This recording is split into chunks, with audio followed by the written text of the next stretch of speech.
This is Rowena Dooley asking Sol citizens to report for duty.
Dooley asking Sol citizens to report for duty.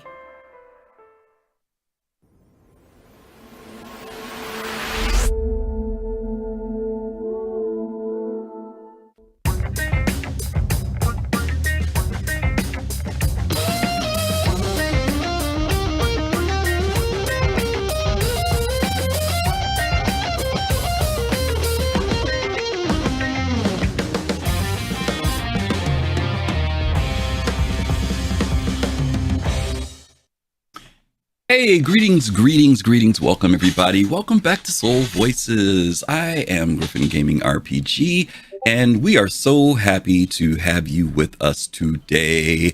No fast card, no links. You can sit back and have a glass of Chablis and a cigar and and enjoy the show. There's no links today.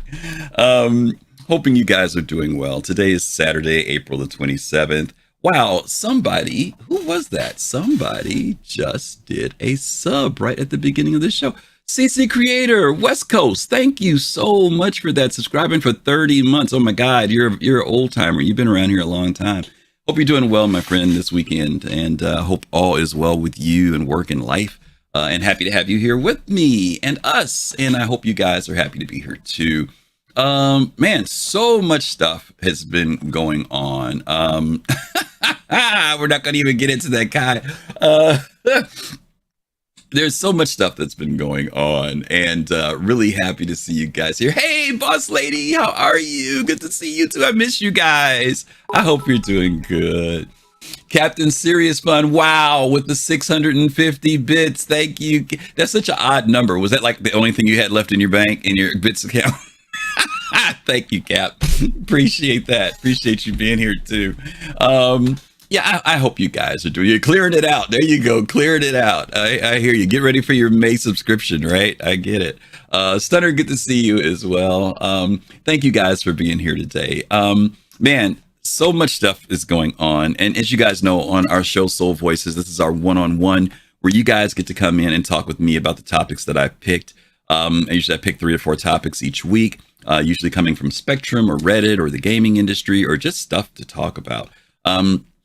And so this week, I do want to kind of cover, and it's funny that you mentioned that, Kai, because I've been vacillating about whether I wanted to tackle that subject.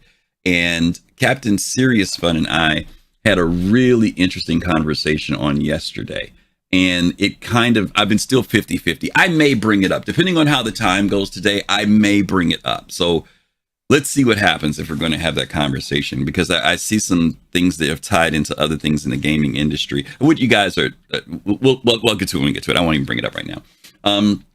As you guys know, right now we have been testing EPTU 3.23, and it's been interesting. It's been progressively, they've been doing things and fixing things and making things better. In the beginning, this was not an Evocati patch, but it was probably the closest that we as backers would see to an Evocati patch. A lot of stutter, A lot of desync, a lot of things not working. You can kind of see what they were trying to do, but stuff just was not flowing. This was just over a week ago. And within the past week, we have seen CIG just literally pushing out patches daily. It has been probably, maybe one day where they didn't put out a patch. And they've been just furiously updating, fixing things, getting things performance better, working with everything from the upscaling the drivers with Vulkan, and then just the performance of the mechanics that are in the game right now. And we can see a difference of where CIG is going with this a little bit more. A lot of stuff they've been talking about since CitizenCon, but this is probably the big patch that carries much of what we saw at CitizenCon. Not all of it, but much of it. I'd probably say maybe 70% of what they showed us is probably in 3.2.3, and that's just a rough guesstimate, guys. I'm just shooting from the hip with that. But my point is, there's quite a few things that we saw back in October that are being delivered in 3.2.3. And obviously, translating things from a single-player game over to a multiplayer MMO takes a little bit. It's not just a matter of just clicking a button and saying, oh, we're just going to make this so that multiple people can play it. There have to be certain mechanical changes that take place, and development software changes that have to take place to make it happen. But it's coming along. Yesterday was the first day. We had a horrible patch last night. A group of us were trying to play. We've been dropping in each night and kind of testing things out. And we've had some great nights. Man, some nights we had at the distribution center were amazing. The AI, one particular night, I was out with Captain Jones and Stunner. We had taken a Ursa rover into the distribution center. We knew it was hostile when we got there, and right away we got hung up on something. And this is when the vehicles weren't handling that well. We got hung up on something, and the civilians that were working in the facility took out pistols from their waistbands and started shooting at us. We got away from them and got into the facility. And when we got in there, we literally got surrounded by AI. And it was just one by one. They took us down. I mean, they were just throwing the heat at us. And it was really, really a lot of fun. I had a little bit of vengeance in my mind about wanting to go back there. Actually, I've been wanting to. But there was something else that happened that was really interesting. And I don't know if any of you guys have experienced this before. I know sometimes things go in and out, but this was interesting. I think the first person that went down was Captain Jones, then I went down, and then Stunner went down. And so we said, well, we'll call it for the night, because it takes a lot to get to the distribution center, right? And we had been up for a bit. And so I waited about 15, maybe 20 minutes and said, you know what, let me get my character all set up so that when I come in tomorrow, it'll be ready to go, right? Because I figured out, I was laying in the Ursa, and lo and behold, I logged back in the game, and I didn't wake up back at my base where I had, saved myself. I woke up in the Ursa still. And the NPCs were still hovering around that area, like they were searching. And this was like 15 or 20 minutes later. And my timer was still ticking down. It was still ticking down. So, that idea of logging out of the game and coming back is gone. Okay. That you can see where they're going. When you go down, you're going to go down unless you decide to commit suicide. And, I didn't want to lose my stuff. So I let it go. I let it go and said, okay, I'll let the timer run down. So anyway, it was really cool. And all I can tell you is that things are just kind of coming together and you're starting to see how things go in the game. Let's see. So that's 3.23. And we know it opened up to wave 3. More people are able to get into the game now. I don't know if there's going to be a wave 4. I think wave 3 is still limited amount of people, and wave 4 is everybody. But maybe wave 3 is everybody. Somebody can tell me if that's the case. But we had a great time. I know CIG is working through the weekend to get this fixed, because last night it was just, there were certain things that were unplayable, at least at the distribution center.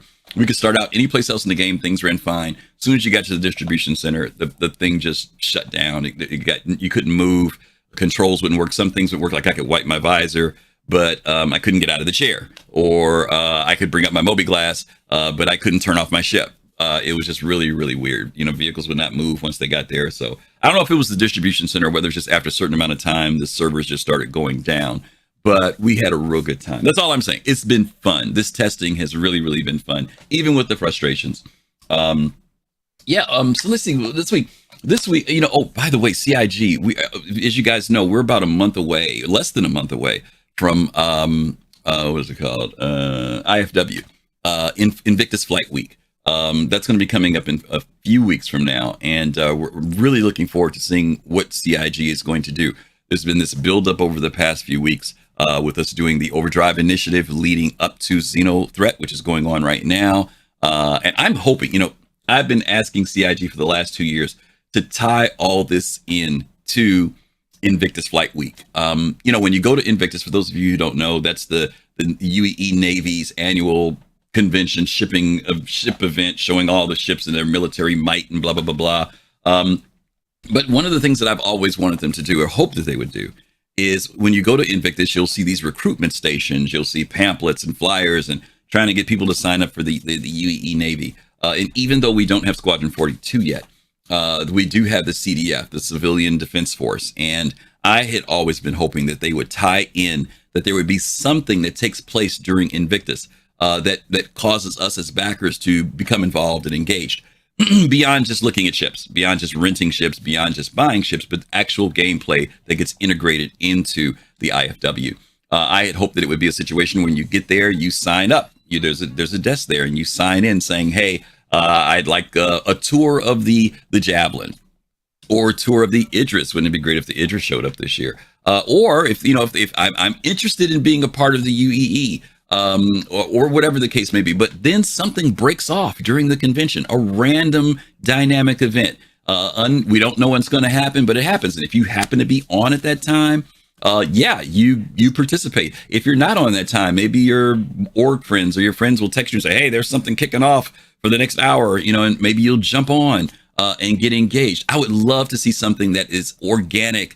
Maybe it would be a raid on the convention center and so forth. Or better yet, when the fleet is moving from Hurston to ArcCorp and from ArcCorp to Microtech. Maybe as the fleet is moving, you're called to protect the fleet, right? You just like how we do now when we do Nine Tails. You protect the fleet until the fleet can make its jump.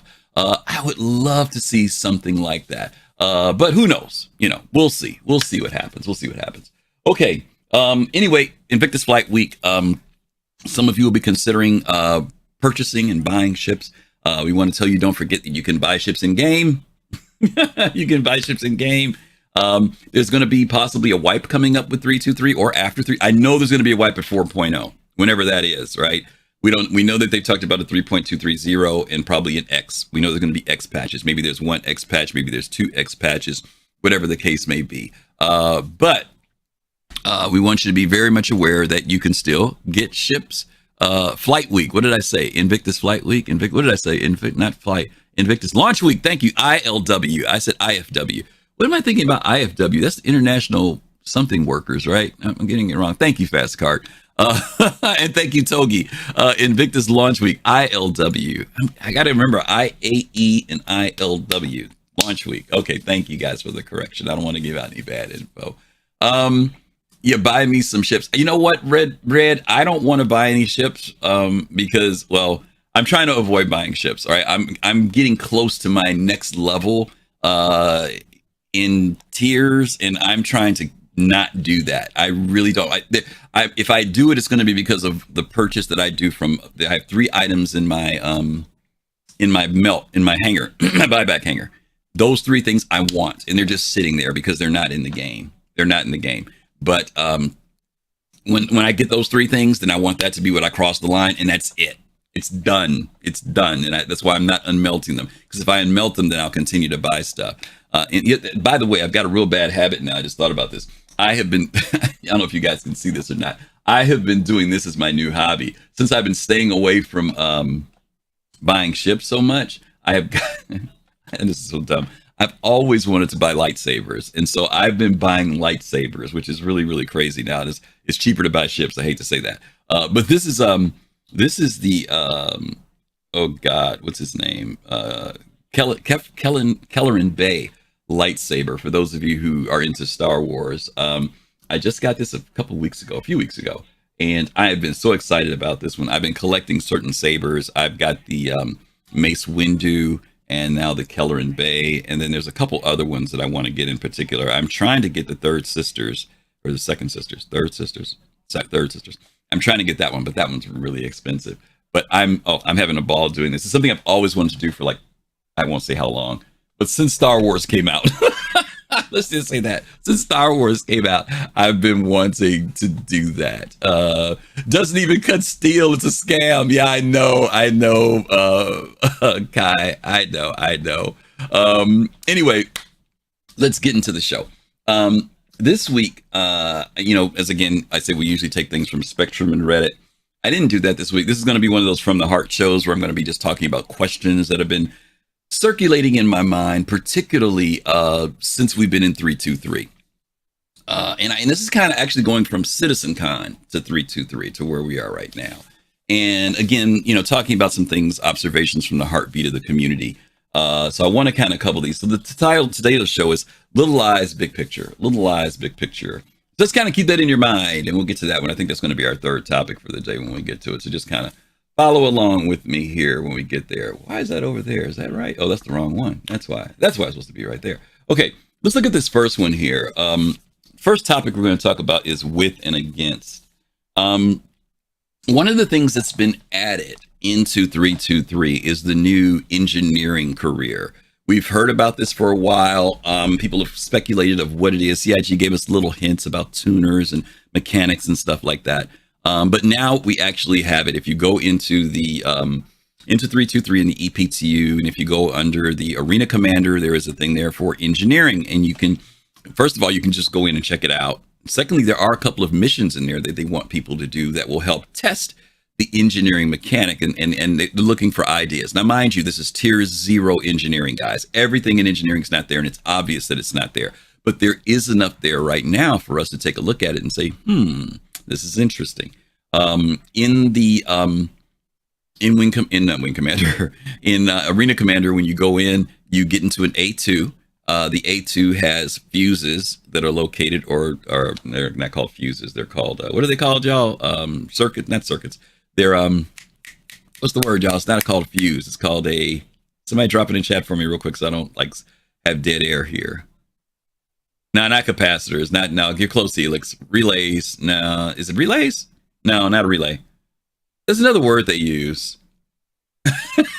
Breakers. I know. I can't think of what they call them, but they're like fuses, okay? And they're like, they work as circuit, but they work like breakers, Harold. Yes. It's another term. I can't think of. At least I think it's another term. But anyway, these are located in various parts of the ship, right? And some of them are in the habitation areas. Some of them are in, maybe they do call it fuse. I don't know. But here's the deal. You can disconnect these things, and when you disconnect them, they shut down certain pathways of power running through the ship. Now, this is just strictly for power. Okay. You can cut off you could cut off the shields. You can go to them and pull it out, and the shields, even though they're on, they go out, right? Some of them connect to other aspects of the ship. They bridge off into different areas. And so there's now an engineering station. If you go into the A2, right behind the pilot seat, they should put a seat there. I think it's all standing. Anyway, you go there, and you can see the screen. And on the screen, you will see where these different lines run to different circuits and different modules on the ship. You go to the modules. You go to the relay. You pull the fuse out. Boosh! It goes out. Right. You can put it back in. Boosh! Let's see who's that. Vaverick. Oh, Vaverick! Thank you so much for the 1,000 bits. Thank you. We appreciate you. Thank you so much. Thanks for being here. And so the other thing is that when you go to the components, right? You can go to the components and you can damage them. I tried shooting at the quantum drive in the A2. Didn't do much good. It was with a pistol, I think. I just wanted to see if it did any damage.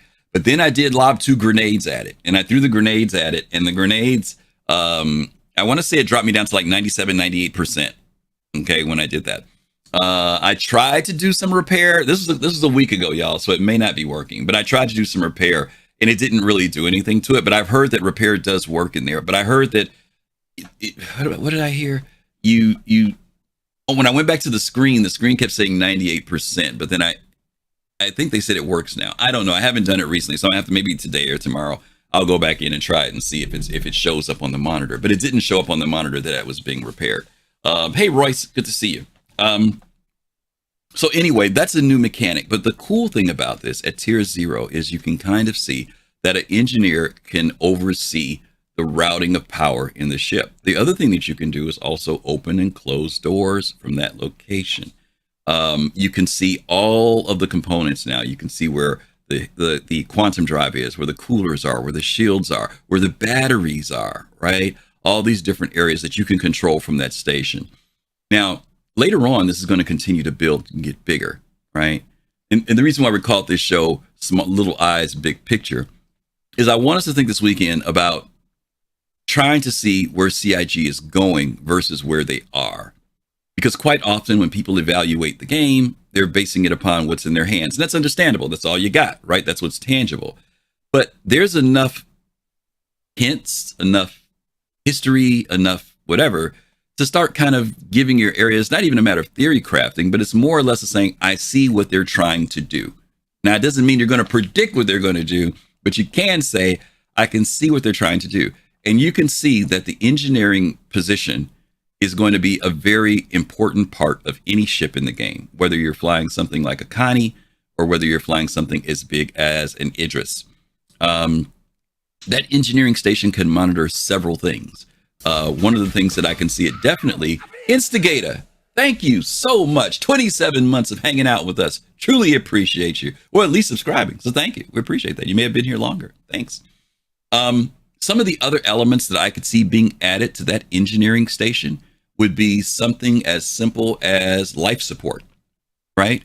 Being able, remember CIG has talked about the fact that you will be able to, create a vacuum, suck the air out of an area if a fire starts, right?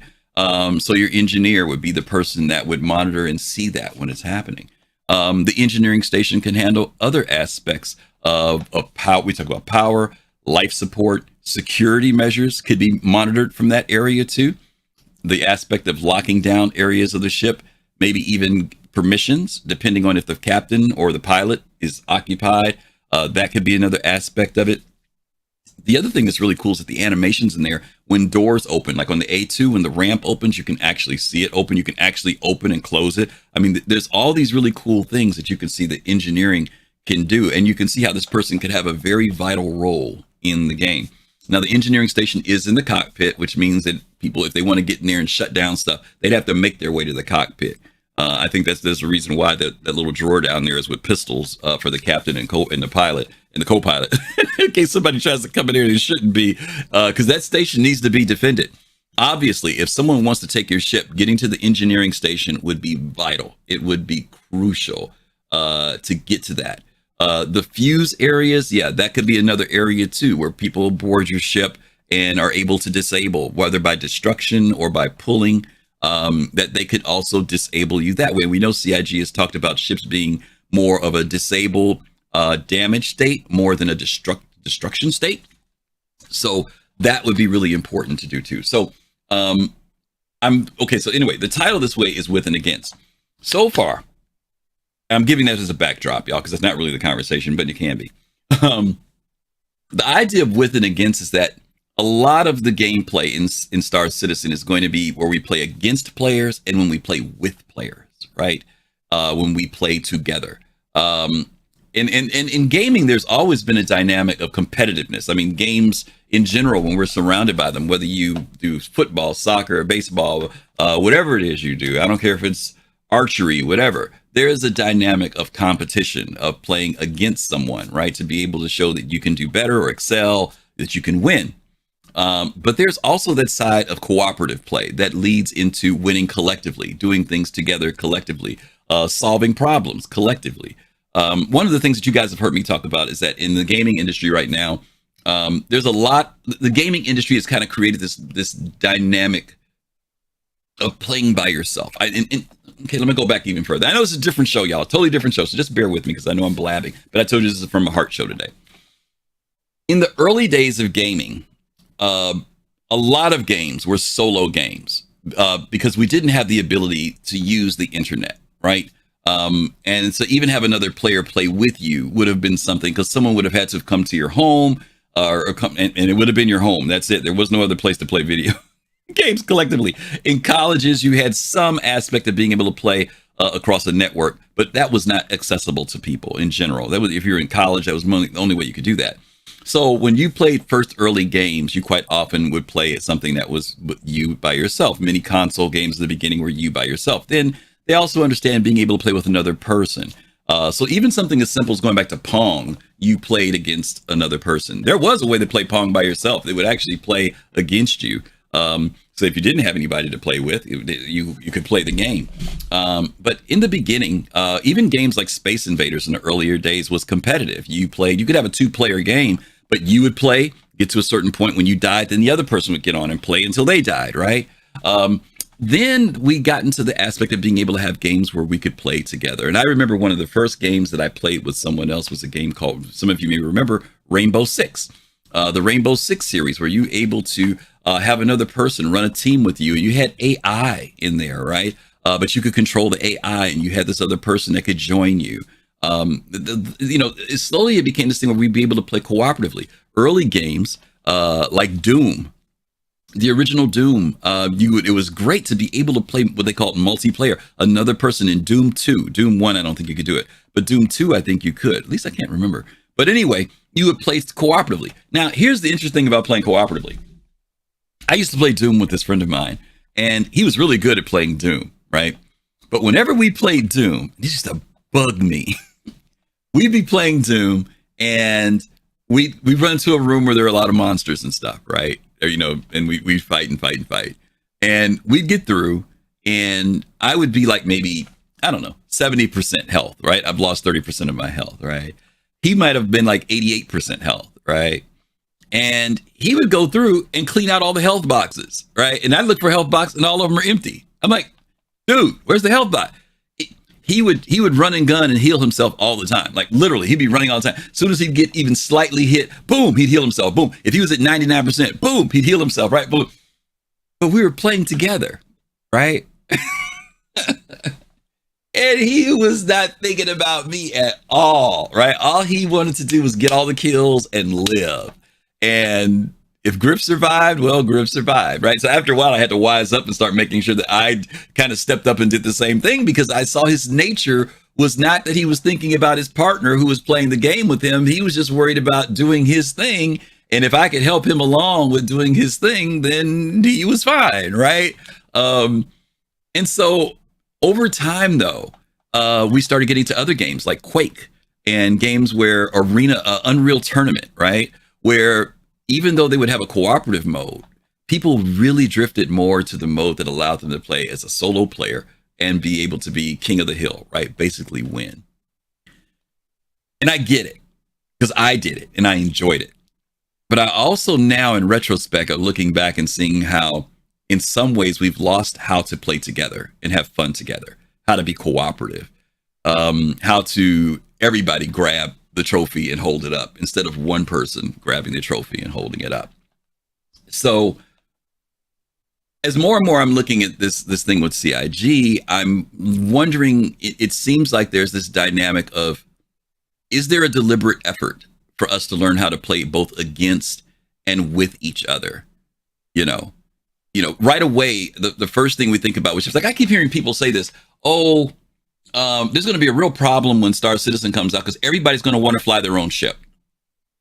That may be true, but I'm not in that everybody group. I don't necessarily always want to fly my own ship. First of all, I like the game because I like playing with other people, right? Being in my own ship can be a lonely venture. Don't get me wrong. I like flying my own ships. Don't get me wrong. But I'm saying that's not I don't see it as a problem. I have no problem jumping in a ship with someone else. I have no problem manning the gun. I have no problem sitting in the back seat and going for the ride and asking, how far away are we? I have no problem if someone says, Griff, can you handle engineering? I have no problem if somebody says, Griff, can you carry the boxes back to the ship while we keep searching? That's me. My thing is, what can I do in the game that helps all of us win together? How do we make this thing happen faster? Now, if you're not the type of player, that's cool. That's your way of playing, and that's fine. But I'm saying this because I think that it's important that CIG does create that space that allows people who are maybe not the best pilot, maybe not the best turret gunner, maybe not the best engineer or best PvPer, or FPS player, I should say. But they can contribute something that allows them to be a part of the game experience and not feel diminished. Feel like what they contributed helped toward what the objective was. There are going to be scenarios where you don't have to have all these people with you. You don't have to have an engineer. You may not need security, and that's fine. There may be times when you need one, but you choose not to use one. That's fine too. That's up to you. But I'm looking at this now and saying, wow, a lot of people think that the pilot is going to be the person, but I'm starting to realize now that it's going to be more of everybody is important. If you guys know anything about film movies, I'm going to start bringing people in to talk in a second. If you guys know anything about film, motion pictures and film, quite often you will see that a lot of the accolades go toward the director, right? The director's vision, the director's cut, the director's film, blah, blah, blah, blah, blah, blah. And that is very true. The director is really important to oversee a lot of what takes place on a film. But believe it or not, if you don't have what they call a grip, right? Which is basically a runner, somebody who basically works with the electricians or the carpenters and carries things and brings things in, the director cannot achieve what they want to do in a film, right? If you don't have an audio person running the mics, you don't have sound. If you don't have a person who's doing post-production editing, the film never gets out. Everybody in the group contributes to make the thing important and big. And I'm really starting to believe more and more that everybody on these ships will have an integral part to making an objective go well.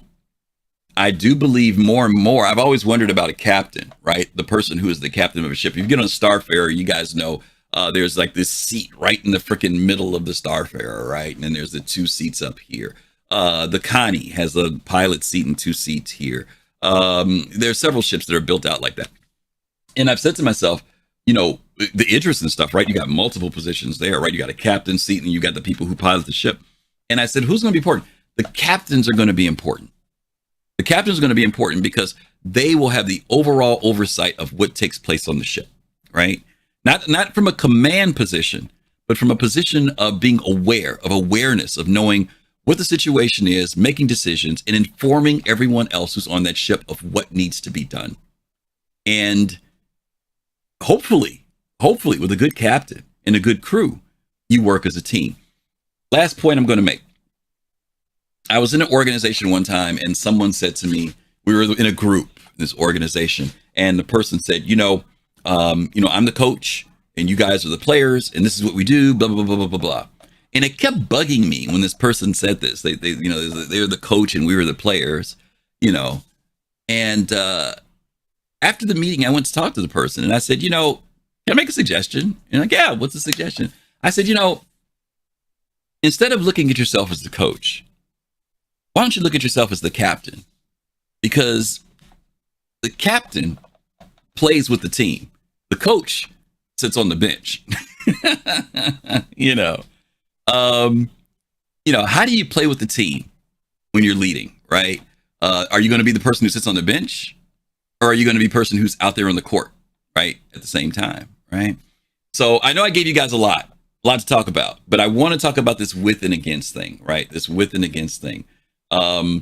Do you feel like, and listen, if you're more of a person who's on the against side, like, I like competitiveness and I like, going out there and finding the enemy, or I like doing bounties and stuff like that. That's fine. If you're if you're a lone wolf, that's fine, But I also want to know about those people who are with. Do you enjoy playing with other people? There's certain times when you do like playing with other people? Are there certain people you like playing with? Is there a certain type of person? Is there a certain type of person you do not want to play with? Right? All right. So let me bring some folks in and we will start having this conversation. I know that was a long intro today. Oh my God, I've spent half my showtime with my intro. All right, let me bring in Pops in space and we'll talk. Pops, are you there? Yes, I am. You got to talk up just a little bit, bro. Good. Sound like you're fine for your mic. Better? Yeah, that's much better. Thank you. Oh, okay. Okay. You made me forget the question, but okay. Okay. Do I enjoy playing with certain type of people? Is that really more the direct question that you want? No, with and against. Are you a solo player? Are there certain times you like playing by yourself? Are there times that you enjoy playing with people? Just it's open. It's open conversation on that.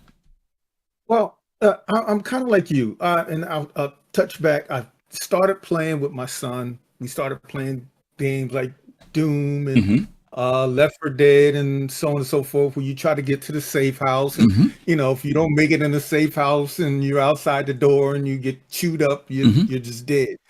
This game got me excited on the tech that they were trying to build in the game. But really what got me hooked on the game is that the game is not just and I'll give an example, tank, mage, DPS Right. or healer. Right. It is engineer. It is janitor. It is, hopefully they will have a janitor. Like you just said, captain, first mate, second mate, all of these things. And you can touch on a lot of them. If you want to take your time, learning this, and you got to think about the Endeavor, which we don't really know, have fully understand it. I mean, that's going to have so many things. The Collider, you've got to learn, how to use that. You've got to do medical. Okay. You can, it is so much in this game that it will probably take, if somebody really wants to touch on all of those, it's going to take them years. Okay. Before they can touch on all of these things, and maybe not even be an expert in them by that time. Maybe they just know enough to get around. Okay. So that was one of the things as far as working as a group. Hive mind doesn't really sound right, but it just offers so much for you to do. It is broad, it's spacious. If you just want to fly your cargo ship from solo here, there, then that's cool. And make whatever money you want to make for that day, because your goal is to get a bigger cargo ship, then that's cool. So so again, I want to come back to the with and against part now. Are you one of those people who wants to do that with people, or are you the type of person who's more solo? Are you more competitive against people? Where do you fall in that? I am with. Okay. I am one. You like doing it with other people? Yeah. Okay. I like playing with other people. Okay. Now in this game, okay, like I said, in Blade and Soul and things like that, they used to aggravate. Oh, you didn't heal me. Well, I can't heal 8 people at one time. I gotta pick and choose who's the most important player. But this game, I think I'm really gonna enjoy playing with people. Okay. We've gone out a few times and reclaim in the reclaimer, and I just enjoy moving the boxes around. Okay. All right. So you're more of a with than against. Okay, I'll buy that for $1. Yeah. Thank you there, buddy. Okay. All right, let me bring in Fist to Face next. Fist, are you there? Hey. Yes, sir. How are you there, Griff? Okay. I'm a with to an extent. Okay. Because I'm a with, whereas if I don't mind picking up a player or playing with the player as long as you listen. Okay. As long as you are willing to learn, like me and my pops, obviously we've played your dungeon MMOs too, where you had your trilogy, tank, mage, controller, DPS or whatever. And my philosophy is that because I always played most of the time a tank, simply because my philosophy on the battlefield is okay. I can see what the boss is doing, and I know what the healer should be doing. I know what the DPS should be doing.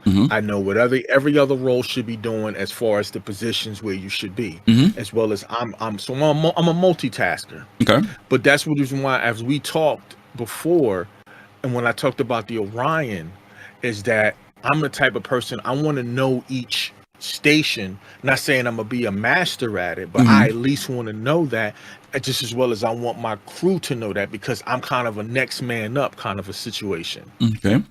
Because things happen, obviously real life, games crashes, so on and so forth. Right. So I would like folks to have that like mind. I'm not saying you got to be the best, but at least if you're willing to learn, that's my thing, is that if you come into it like with a strong bull head, like, oh, I already know this and that and the other, and you can't tell me what, I'm like, okay, well, check this out. You can find that airlock and just press that button and shoot yourself out of it. Yeah. You know what I'm saying? Yeah. Oh, absolutely. That's my philosophy. Okay. That's cool. All right, Fist. Thank you much, brother. All right. That definitely helped out with knowing to be on your ship. All right, I'm going to take a quick break here with Kavion. I was laughing at Kavion. He says, "I think if I had better social skills, I'd probably enjoy playing with other people. But currently, I'd rather just shoot and kill them," which is great. Yeah, listen, this isn't supposed to be a kumbaya thing, guys. I don't want you guys to take it the wrong way. There's going to be competitiveness in the game. There are going to be people out there who that's their thing, right? They're going out there to go after people, kill them. Some people are solo players. Again, I'm not taking anything away from gameplay. What I am talking about is what I'm trying to see CIG do to balance gameplay, because the industry has kind of made it so much about the solo player and competitiveness, even when they've done multiplayer. Like I was playing Battlefield, not Battlefield 1942. Well, you could talk about those too. But I was playing Battlefield, and I remember when it came out, Battlefield 1. And I remember, it starts out and you squad up and you're getting like 4 people in your squad and you're ready to go. And I hit the field ready to go, looking for my teammates to see, okay, what are we going to do? And nobody talked to nobody. Everybody just ran off and did their thing, right? And I'm like, okay, the mechanic is here for us to work together with a squad and balance our team out. I was watching Admiral Kusanagi, who's been playing Helldivers 2. And in Helldivers 2, you're in a squad again, you come in, and sometimes he has people where they're communicating. And then there are other times where people are in there just to do their thing and they're not talking to the other people in their team. So in some ways, they do provide the avenue to cooperate and play with, but players sometimes don't see that. I don't know if they don't see it as a plus. Maybe they just feel that they're high enough in rank that they can do it and don't need other people. I don't know, but I just feel like CIG is creating a space that is going to promote playing with, not make it mandatory, but going to promote the idea that you can play with other people and maybe get more out of it, And I do understand there are some people who the social anxieties may be there and things like that. But listen, I know people who've come into Star Citizen who've talked about being introverts and social anxieties, and they've gotten into the game now and they enjoy playing with other people. But again, I know there could be other issues where that may not be the case. Okay. But I'm just curious as to what you guys think about it. Let me bring in Kai. Kai Zen is here. Let's bring him over. Hey, buddy. How are you? Hey, how you doing? I'm good. So, to answer the general question that you had, I'm pretty much split down the middle. Some games, when I played EVE, I was hardcore PvP. When I played Albion Online, I was with the PvP guild that ran that game. We were hardcore. In some games, I enjoy PvE, but I think that this is going to be an interesting dilemma for CIG to address, because the nature of the industry these days with session-based games like Helldivers, it can kind of go 50-50. It can kind of split where generally what you get is either what we call pre-mades, where it's like, okay, me and 5 friends or 4 friends are getting together. There you have a lot of teamwork and a lot of cohesion. With randos, with matching, it tends to be a little bit of a different story. With MMOs in general, if you think about it, the tradition or the trend rather for the last 20 years, World of Warcraft was in the heyday of World of Warcraft. I'm talking vanilla WoW, Burning Crusade WoW, all the way up to Wrath of the Lich King.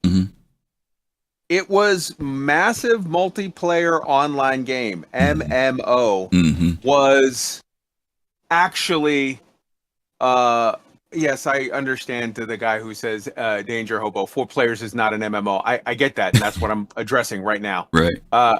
MMO has become massive single player online games lately. The trend from auto matching and you've got Final Fantasy 14 where you queue for a dungeon, it throws you in, and then you just people run, literally whoever the tank is starts sprinting without a single word, no hello, no anything, no conversation, know anything.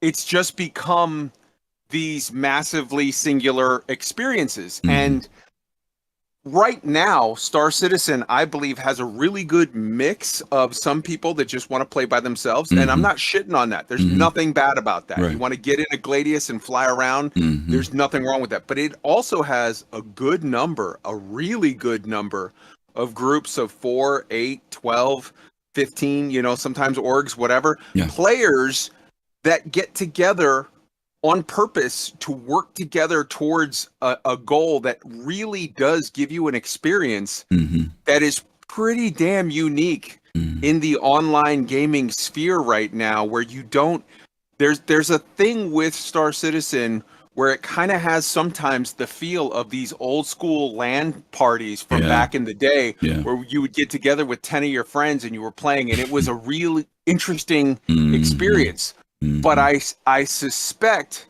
I fear that part of that is that it is the early access, not released alpha experience of players who love this project so much, have invested in some cases thousands of dollars of their money into it, and let's be honest, the game is starting to fill out now, where it's starting to become more of a real game. But a year, 2 years ago, there wasn't really a game there. It was just this big sandbox, and it was go make your own fun, fly around, and you don't really have anything to do but tell yourself a story of whatever.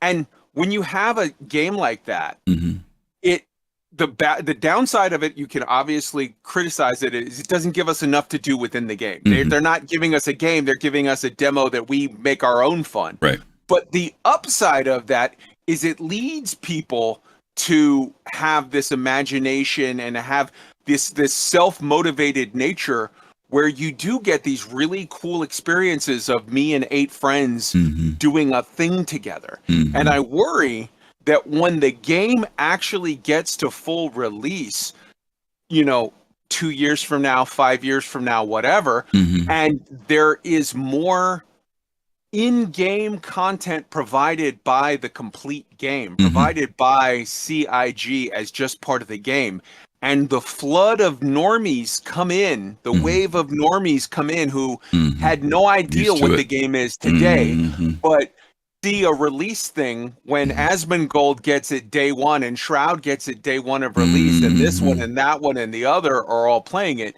When the flood of normies comes in, does it become another one of these massively single player games? If that happens, then I fully reject your premise of, hey man, a lot of people are going to want to do other things. If that happens, we end up with the game of 900 captains and 3 Indians, 900 chiefs and 3 Indians, and that sucks all of the joy and the fun out of it. Now, if CIG is able to, over the next couple years of development, able to do what I mean, I don't see how they do it, but they're way smarter than me. So I'm fully willing to surrender and have faith.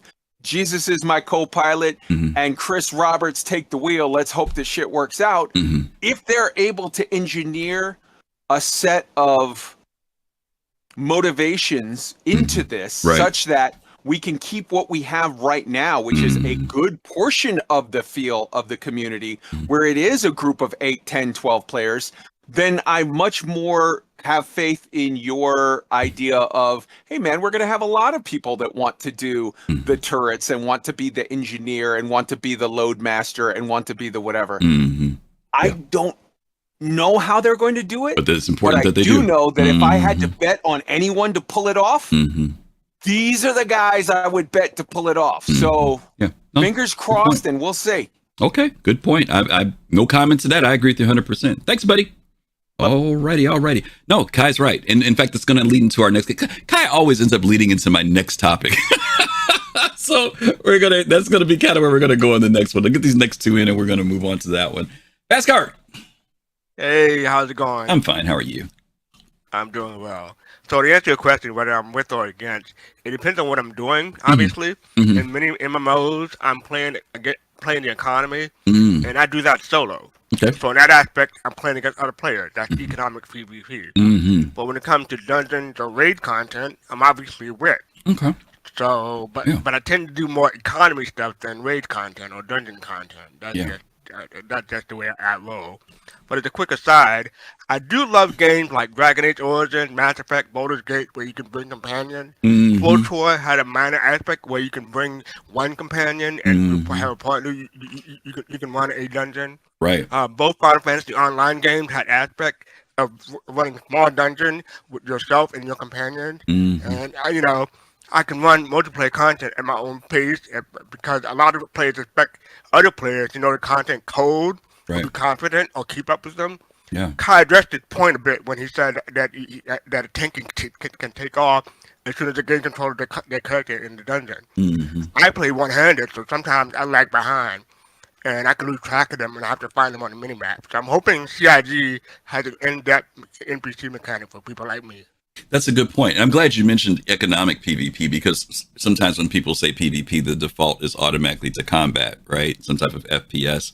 But there are people who play competitively for other aspects other than the kill, right? The kill could be a financial kill, right? Domination of space, right? Certain area that you want to be able to say, oh, I've got farms or whatever it is you're doing, or trading, right? Knowing that people come to me because I have the best of whatever. I remember when we were playing Galaxies, there were certain people who used to make wardrobe, and there were certain people who literally had a reputation for they make the best armor or they make the best weapons. You know what I mean? And it was all economic, at that point. So I'm glad you mentioned that is a different dynamic.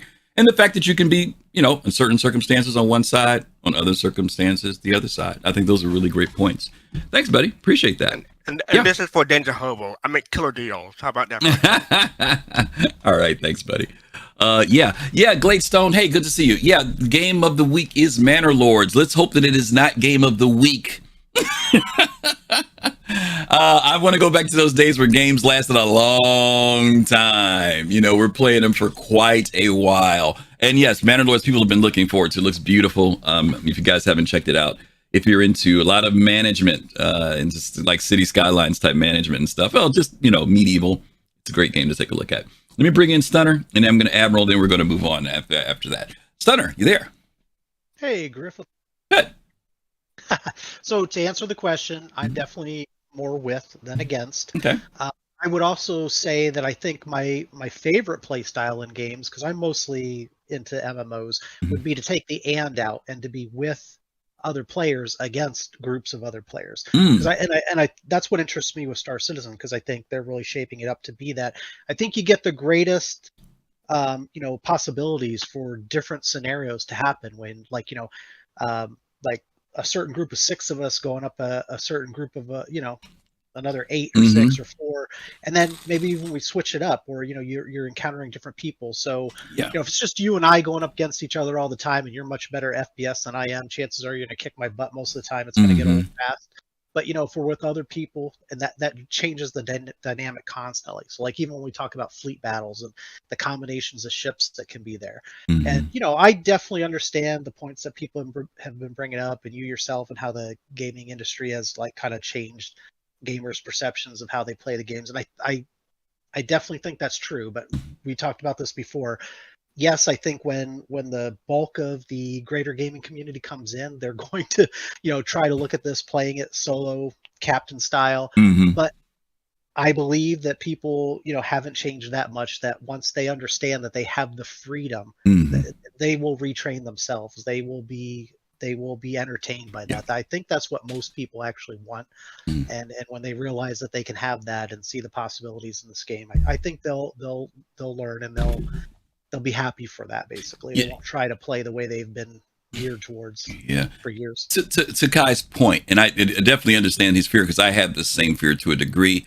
People will bring, and again, we're going to talk about this in our next topic. People will bring their experiences of game culture into it, not in a deliberate way, but that's what they bring, right? The way games have been played.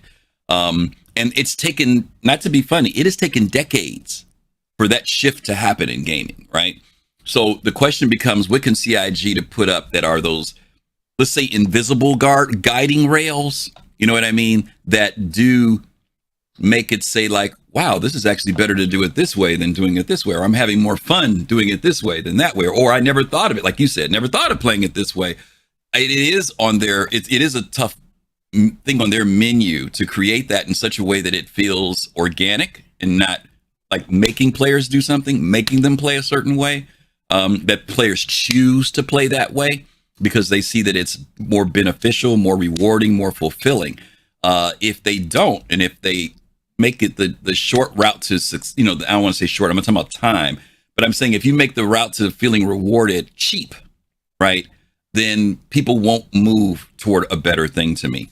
But I agree with you. I think that if they create an environment that promotes that aspect of choice of, well, yeah, I could do it by myself, but if I do it, like here's an example.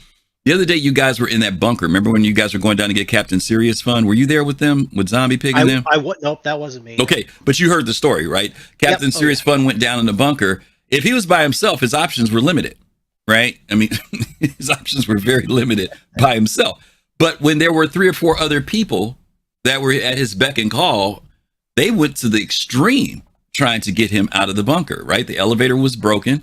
One guy tried to dive down and hit himself with a med pen. Another guy tried to get on a Nox and fly it down. I mean, they were doing all they could to help. That, that went into hours.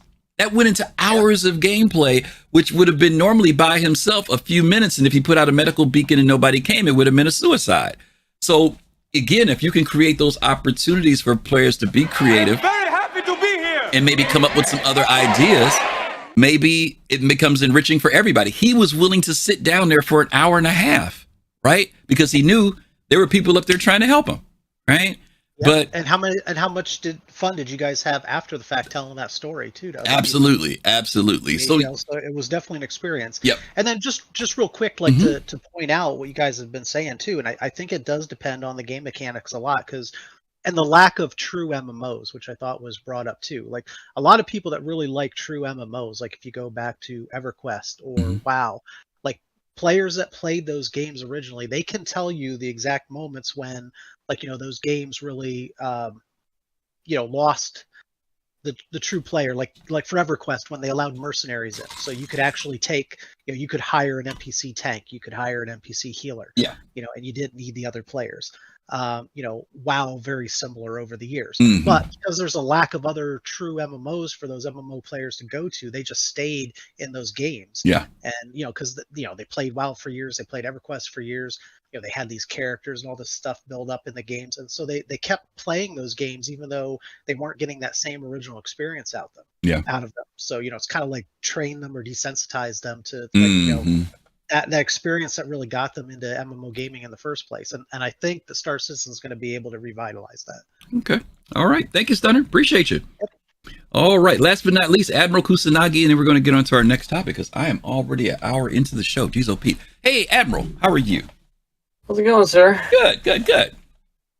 So you brought up a couple interesting things. First off, since I have been playing the hell out of Helldivers, I think that people doing it's a co-op, and it's interesting that the devs actually said they're not going to make it PvP because there's a lot of animosity, there's a lot of all this infighting stuff, people calling people names and stuff like that. You can certainly ban somebody, or if I think someone's just not doing what they're if someone's doing like 20 kills and I'm doing 150 kills during a mission, I'm like, yeah, I don't need to be, if I'm doing a random kind of trying to find people thing, I really don't want to be having to pull you along the whole way. Right. So I'll ban them from at least me seeing them. Yeah. And you can report them too. I don't know what the hell you do that for, but maybe if they were talking trash or something like that. So in that regard, I actually like it a lot. And so you got this team, and usually you're all helping each other out, and it's like kind of being forced to play with people who are all trying to achieve one goal, right? Which is kind of nice. And you also talked about Lord Manor. I'm playing that right now, and that game is also like you said, like a Sim City type of game. So I'm on both kind of really, really action packed, type of playing. And the FPS in Helldivers is kind of crazy compared to Star Citizen. So that's what I'm looking forward to in Star Citizen, is more ground gameplay, the large bunkers that don't have like the spawn closets, like right around the corner. So, but in terms of like players and how it's really like it's like open up a psychology book and like throwing it like a chapter into the Star Citizen because of how people like, we've talked about how people like will just be griefing people and stuff like that. So there's a lot of potential that Star Citizen has, but what you said is really true when you're talking about large ships. Like the captain's supposed to be directing and figuring out what's going on around the ship. There's no like in terms of Star Citizen, there's no you're not paying to win. All you're doing it paying for is to not have to pay for it in the time. It's a time saving element to it. So I think Star Citizen is trying to skirt a lot of things, skirt around subjects. It'll be interesting to see how the gameplay they put into the actual game itself, like the mission types and all that stuff, the PvP, or excuse me, the PvE elements, how that's going to evolve into some type of PvP elements along with it. So like when they say, oh well, if you don't want to be on the UEE side, you can be on the bad guys side and help them out, and then work that. So I think they're trying to open the door up for a lot of different people. I think there are going to be people who are going to want more PvP playing, to be honest with you, and they're just not going to find it, or they're going to realize that it takes goddamn way too long to do stuff to get to like PvP. It's certainly not COD. It's certainly not those fast action paced FPS games that people might be coming from. I'd be interesting to see how many people those tried Star Citizen and then like said this isn't for me, or maybe I'll check it out in 2 years or something like that. Okay. Yeah, this is some good stuff. Okay. All right. Thank you, Admiral. Appreciate you stopping in. All righty. Yeah, no, Admiral's right. It will be interesting to see when we have this new influx of people who come in who have not following the project, who haven't seen Chris Roberts' speeches, who didn't go to CitizenCon, how they respond to the game. So far, people seem to start to get it. They start to get it. And mind you, things are in development, right? So, we still don't have the game. We talk about that. We have a game, but not the game. I do want to comment on some things that some people said. Cypress said earlier, the only reason right now I don't seek help for my normal money-making contracts is the rep hit. And that's fair, Cypress. Understood. Again, like I said, there are plenty of opportunities for why we do play solo. And the game does have aspects in it, with delivery missions, a whole bunch of things that you can do solo. Building a reputation can be done in a solo manner. You don't have to worry about the hit. But then there'll be some things, and I'm sure this in time, there will be things that having somebody with you will be beneficial. You may take a little hit on the rep, but the reward on the other end of it compensates for it, right? So there's nothing wrong with that. Kaviana, you were saying earlier about not sure if someone would have the patience to wait around for an hour and a half for somebody. And that's true.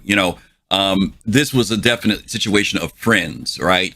Who came to the rescue and kind of knowing that this guy's got an hour and a half to live. It wasn't like they were trying to take an hour and a half to get to him. But they were trying to figure out a workaround because we had a broken elevator, right? I don't think we're going to help. Well, at least I hope not. I hope we won't have broken elevators when the game comes out. So that wouldn't be an issue, right? That timer for how long you stay alive, that's just a in-place timer right now. That timer could change. Maybe it won't be an hour and a half. I know getting around the system, I've been there before where I waited, like somebody who I knew was on their way, but it took them a while because they weren't in space to get to me. And I might have waited, 45 minutes. I might have waited even an hour. I remember one time I waited down to like the last 10 minutes before somebody got to me, just because I had the time to do that. True enough, there'll be some players who they're going to say, screw that. I'm not laying around here and waiting. I want to play the game more. I'm one of those immersion persons, right? So if somebody wants to make that money to come pick me up, I'm willing to throw it out there, and say, okay, let's see what happens. And sometimes you get the people who get halfway there and they cancel, all that stuff. But this is still in the work in progress modes of the game. So that's that. Okay, let's move on. I told you guys that this was kind of leading into my next topic. And we've talked about this a little bit in the past, but I kind of felt like I need to bring it up again because this aspect of engineering has really raised some conversations with folks and what you're going to be able to do in a ship. And I was watching a couple of videos where people were saying, oh, you'll need this many people now, and nobody's going to want to have all these people, or how are you going to get these many people together? But I want to go here. This is where I'm going to go next. This ain't Eve. Now, let me be clear about what I mean by this ain't Eve. Eve Online, by the way. For those of you who played Eve, my former Eve players or my current Eve players, I played Eve for a long time. About seven and a half years of playing Eve. And I enjoyed playing Eve. Eve was a lot of fun. I remember when I started watching videos of Star Citizen, and I was playing Eve, I thought it looked cool. But what really intrigued me was when you play Eve, as you guys know, it's you and your ship. That's it. You are your ship. And it doesn't make a difference if you have a small ship or whether you have a huge Titan. It's just you, right?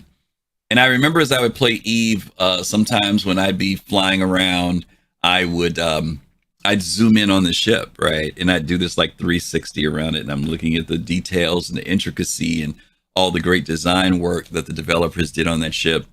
And you'd get some of those ships and you look at them and you'd see the windows, right?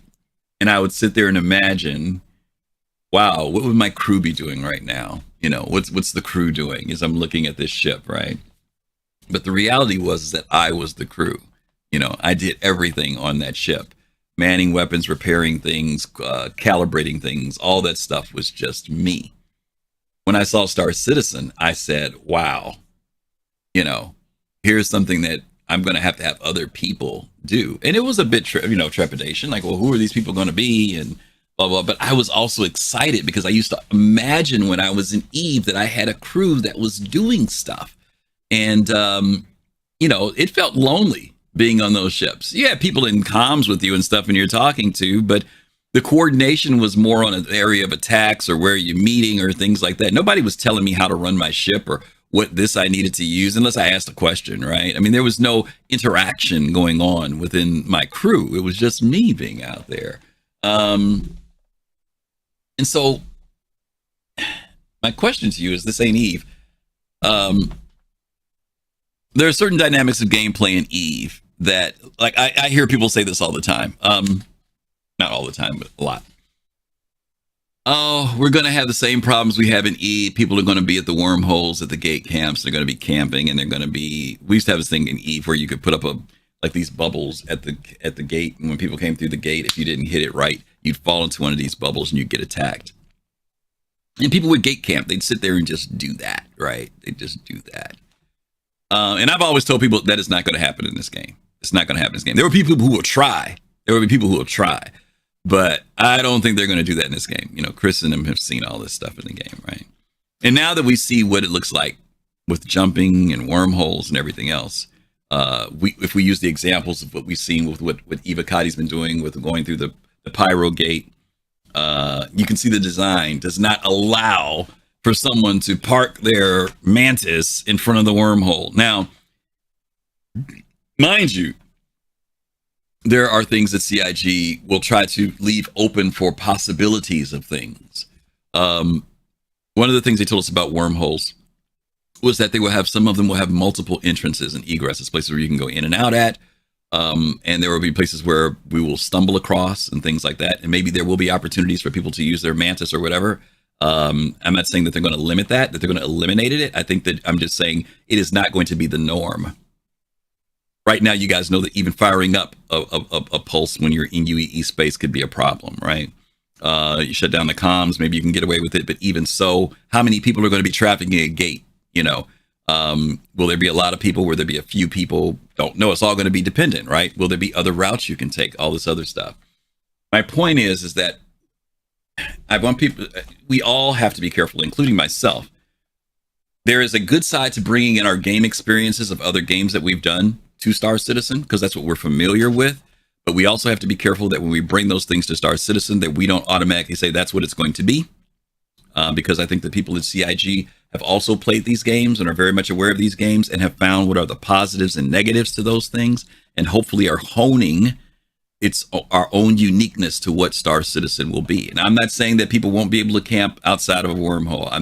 It can't happen. I don't think it's going to be a thing. That's all I'm saying. Protecting space is different. Our space, Eve is a big game. It's really, really big. But it's taken years for them to get where they are. Will Star Citizen do that same thing? I don't know. Will people be able to protect an area of space? Will they be able to claim a system? I don't know. Star Citizen is a big, big, big freaking game. For those of you who went into Pyro, Stanton's big. Captain Jones was saying last night, I can go and stand someplace and hide and you can't find me. And he's right. You know, the space is big. And we're talking about a 3.5 or something like that AU size space, or just under 4 AU. Pyro's going to be like 9.5 now, I think, somewhere around there. We've got some systems that are 50 AU, 70 AU, 100 AU. Yeah, you're going to lock down space. Yeah, okay. Yeah, you'll be lucky if you can lock down a moon. But that's just me. That's just me. I'm going to bring in Kai's in, and we're going to get into this conversation. But, you know, this idea of, and another thing I want to talk about this about Eve, I was saying about being in a ship by yourself. I want players to keep an open mind about piloting big ships by yourself, right? Yes, you can take it out and fly it.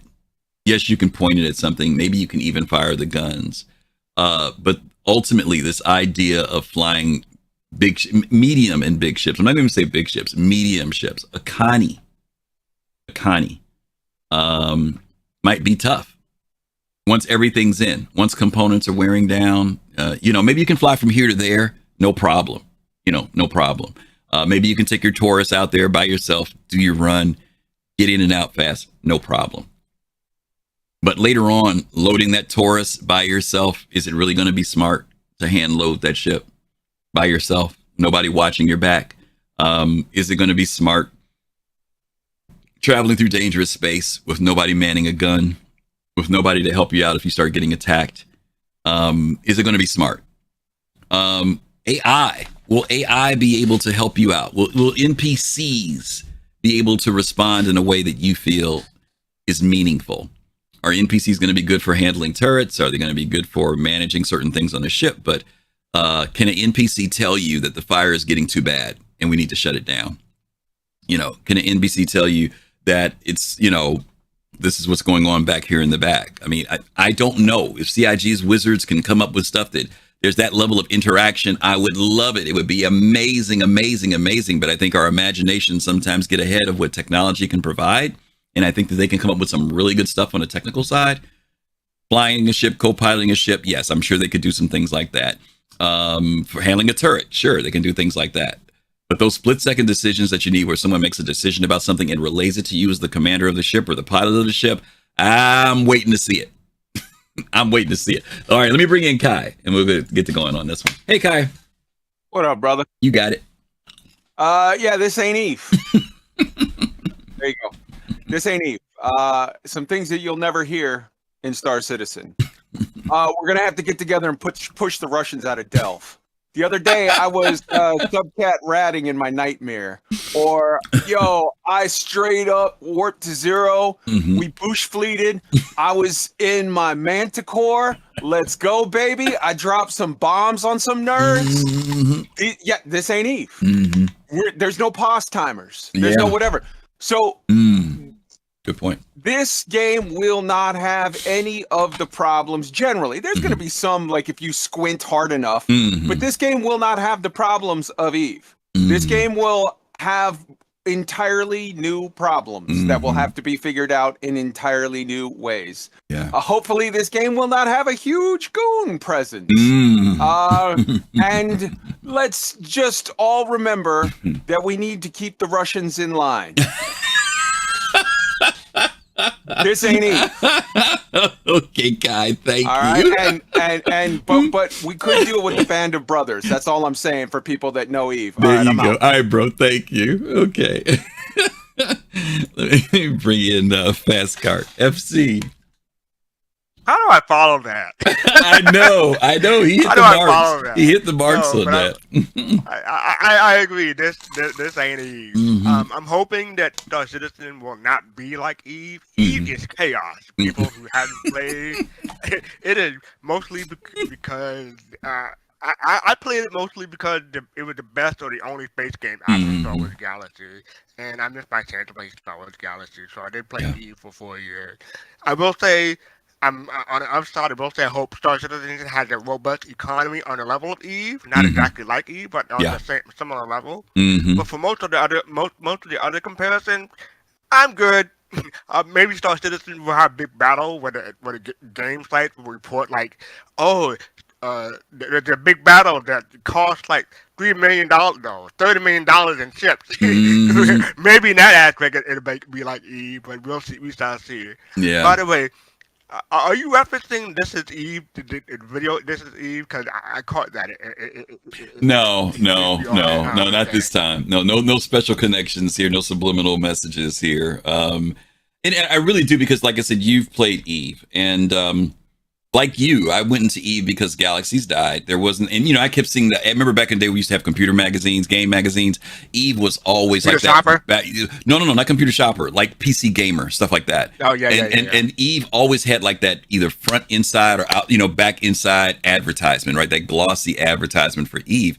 And I always, I saw it, but I wasn't interested. Then when Star Wars Galaxies died, I got into Eve, and I was like, oh, wow. And, then you go in and you hear the music and the sounds, and it looks three-dimensional, and it's beautiful. I mean, the game's beautiful when you play it.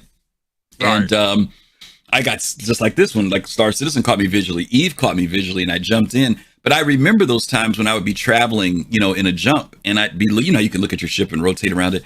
And I said, then you start realizing the scale of these ships, right? They're much bigger than they look. Elites like that, right? Yeah. When you get an elite, you don't realize how big the ships are. It's really hard to tell scale. It is. Yes. And so, I used to always imagine, well, this ship's supposed to have this many people or this size and the Titan and all this other stuff. And then when I came into this game and I saw, wait a minute, this scale is right here in front of my eyes, right? You walk outside of a Connie and you say, look at this thing. Or you walk outside of Retaliator and you're like, man, this thing, And so it strikes you at that point. It struck me as to what I used to imagine in Eve was actually in front of me in Star Citizen, and so I've just kind of, again, I've heard Eve players and people come in because that's been their experience, right? Getting camped at a gate, and they would say, oh, it's going to happen in Star Citizen. And I'm kind of like, I don't see that happening in Star Citizen, just because the game design doesn't. You saw how gates were in Eve. That you could do that. You could get away with it. I don't think you're going to be able to get away with that, especially after listening to Evocati people explain the process of what it takes to go through a gate. And I just don't see it being a thing. But again, that's us bringing things from our past game experiences into this game, thinking that that's the way the world's going to work.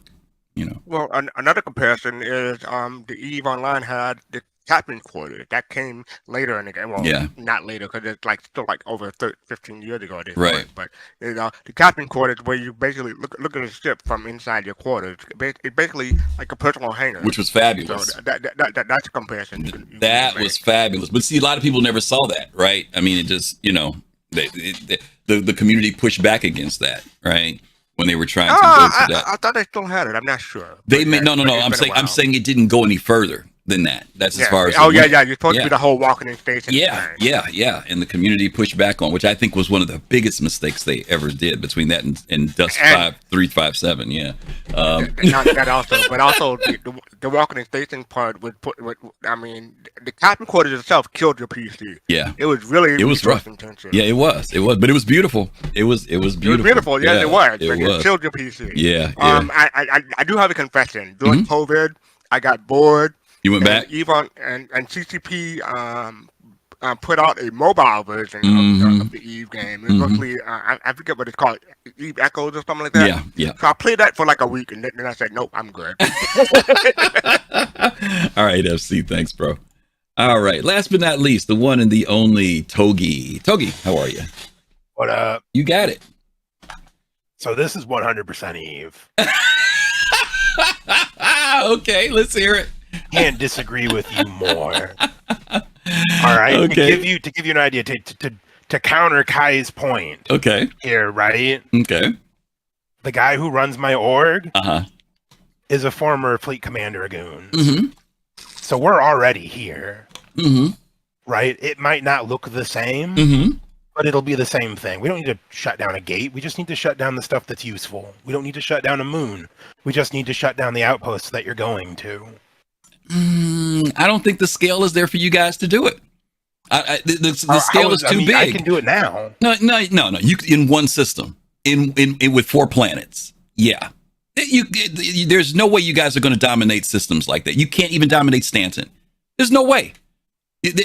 Tell me how you'll dominate Stanton. A moon. I said you might be able to do a moon. That's what I gave room for. I said you may be able to do a moon. I've heard people talking about planets, right? I'm talking about even orgs. I mean, I'm just saying people saying they're going to do this. As long as we're just, sitting there and only having these one, these one major LZs, I see no reason that you couldn't manage to shut one down. You could shut down a blockade. You could, but to what end? What's the end when there are other options for people to go to? What's the benefit? Fun. No, but what's the benefit? You're going to just sit there by yourself. People will go elsewhere. Your outpost isn't the only outpost in the game. And the economy is going to shift so much that you guys are going to have to move around. You're going to have logistics that move you around based upon sales, prices changing, and everything else. Where in Eve, it gets locked down much longer than that. So, I mean, you could do it if you want. I'm not saying that you can't do it. I'm just saying I don't think the game dynamics are going to be there where it's going to make sense for you to just sit there and lock down an area like that. Unless, maybe if that's all what you want to do. Pirates have never been about what makes sense. Yes, they are. Yes, they are. Like, you're about profit. You're about that is a bad way. Piracy is supposed to be about making money and profiteering. That's what piracy is about. I don't know a single pirate that looks at piracy like that. That's what it is. I don't care what people look at it is. Look up the definition of piracy. Piracy is about dominating an area for the sake of making profit. Whether if you're locking down that port, it's because you are shutting it down for either people to pay you, or you are the one milking that area and you don't want anybody to get to it and you want to shut them down for doing it. What's the other reason for doing it other than ego? And ego is fine. Listen, if people want to do it, then that's fine. But that's not piracy. That's ego. That's just ego. That's not piracy. You're labeling ego as piracy. That's not piracy. Piracy is a purpose to it beyond self-gratification. Blackbeard didn't do it for self-gratification. He freaking pirated because he wanted to be able to dominate and become rich and wealthy. I know you may not agree, but I'm just saying. And we know goons have been around. Goons have been around since the very beginning. In fact, goons tried to push their way into the lore of the game with CIG back in the day, and many of them left because they couldn't get away with doing it. I got people in other orgs that are goons. I know that they're in the game. All I'm saying is I don't think goons are going to have the influence that they had in Eve. That's just me. I think that's incredibly hard to say. Okay. And I think that it's going to lead to, if they're going to do that, they're going to have to be a lot more heavy-handed with preventing PvP than they think they are. This whole thing of removing armistice zones and stuff is, you do that, it'll be Eve. 100%. We'll see. We'll see. I agree with you. I can't project the future. I just don't feel... I believe that people will bring their Eve experiences to Star Citizen, and I don't think they're going to get 100% of what they got out of Eve. Let me rephrase it that way. I don't think that it's going to be the same. I'll meet you there. You meet me there? Okay. Fair enough. It's going to be 100%. Fair enough. I mean, fair enough. If you used like inflation, like to match the scale of Eve to the scale of Star Citizen, I think that you'll still be able to do that. Okay. We will definitely see. I'm curious to see it. I mean, the goons and stuff I don't want to say it never bothered me. I'm saying the way Eve played, I liked it. It didn't bother me. The fact that they were able, not just the goons, but other people were able to have areas of space. If you went in there was risk and all that. And listen, I applaud that. If you guys are keeping up with the economy and saying, we know that this is the lanes traffic and we know people are going to come here, then fine. It doesn't have to be labeled goons. That's fine with me. I'm just saying, I think people... they see this as being another Eve, and I'm saying it's not another Eve. It may be a different version, but it is not. I don't think it's going to be Eve. But again, we'll see. We shall see. Keep driving your vehicles, Togi. That's what I'm going to tell you. Keep driving your vehicles. Right now. All right, buddy. Thanks a lot. All right, Sir Togi, closing us out on that one. We got to stop for a commercial break because we are over on our time, and then we're going to hit our very, very, very, very last topic. So we will be right back. Those of you who are subscribers, you guys will not have the commercial. You get to see me drink my water for a minute, but we'll be right back, gang. Okay. See you in a second. Let's see. We're going to go to our next title. And since I have my subscribers on, I can show you guys what the title is going to be. This is our title for today. Just so you guys will know, those of you who are watching, this is going to be talking about why, and boy, I'm trying to figure out how to phrase this because I hadn't even phrased it completely myself. Really going to be talking about how we have been used to the way things have been in the past, and is the future going to change when it comes to the development of Star Citizen? We've had 12 years of it being a certain way. Will the future change now? That's basically it. Okay, that's what we're going to be talking about. We got 15 seconds, and I am starving because I want to have lunch. We're going to bring everybody back, and we're going to kick right into this in 10 seconds. And thank you guys, as always, for your subscriptions. Really appreciate you guys and supporting us. Thank you. Okay, we are back, supposedly. We're back. Let's see here. We're going to be hitting our next topic here. Little Eyes, Big Picture. Little Eyes, Big Picture. I showed you guys this is what we were opening up the show with. You guys have had such great comments today. Lots of thoughtful positions and opinions and ideas. Thank you guys for that. This topic here, Little Eyes, Big Picture, is going to be based around the idea of, for the last 12 years, we have been seeing the development of this project from a certain lens, certain perspective. Some of us were around back in the early days where all this was just talk. All we had was a Squadron 42 video with Chris Roberts talking about, I want to bring back the PC. And we were cheering, yay, yeah, the PC. We want our PCs back. We want to be playing games on PC again. Some of you guys were around when Arena Commander was first put out. I was around back then. Thank you, Vinny. Thank you for stopping by. Yeah, it's good to see you too. Thank you. Some of you were around when we did Arena Commander. I remember when we had our Arena Commander t-shirts and our Squadron 42 t-shirts, right? And when CIG didn't have a CitizenCon, when CIG would go to, well, the first it was GDC, but then after that, they would start attending Gamescom. They would go to the PAX, DragonCon, a whole bunch of things that they would do. And then eventually we had our own CitizenCons, right? And the CitizenCons would come around and those grew. And 2015, the tough year, the year when we were 2014 and 15, where folks were starting to look for Squadron 42 to come out. 2016 comes around, we get rumors of a vertical slice, and we think we're finally going to see a piece of Star Citizen. In fact, I remember even wondering whether or not, since we were in Los Angeles that year, whether or not we were going to see some of the stars, since we were in Los Angeles, right? Maybe Mark Hamill will show up, right? Or something like that. And of course, we know the story of 2016.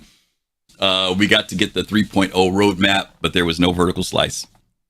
But we had a great time. The infamous year of the sandworm. 2017, we get the video. The vertical slice comes out a year later, and folks get excited again, right? And the Polaris is announced, and all this stuff happens. 2018 comes around.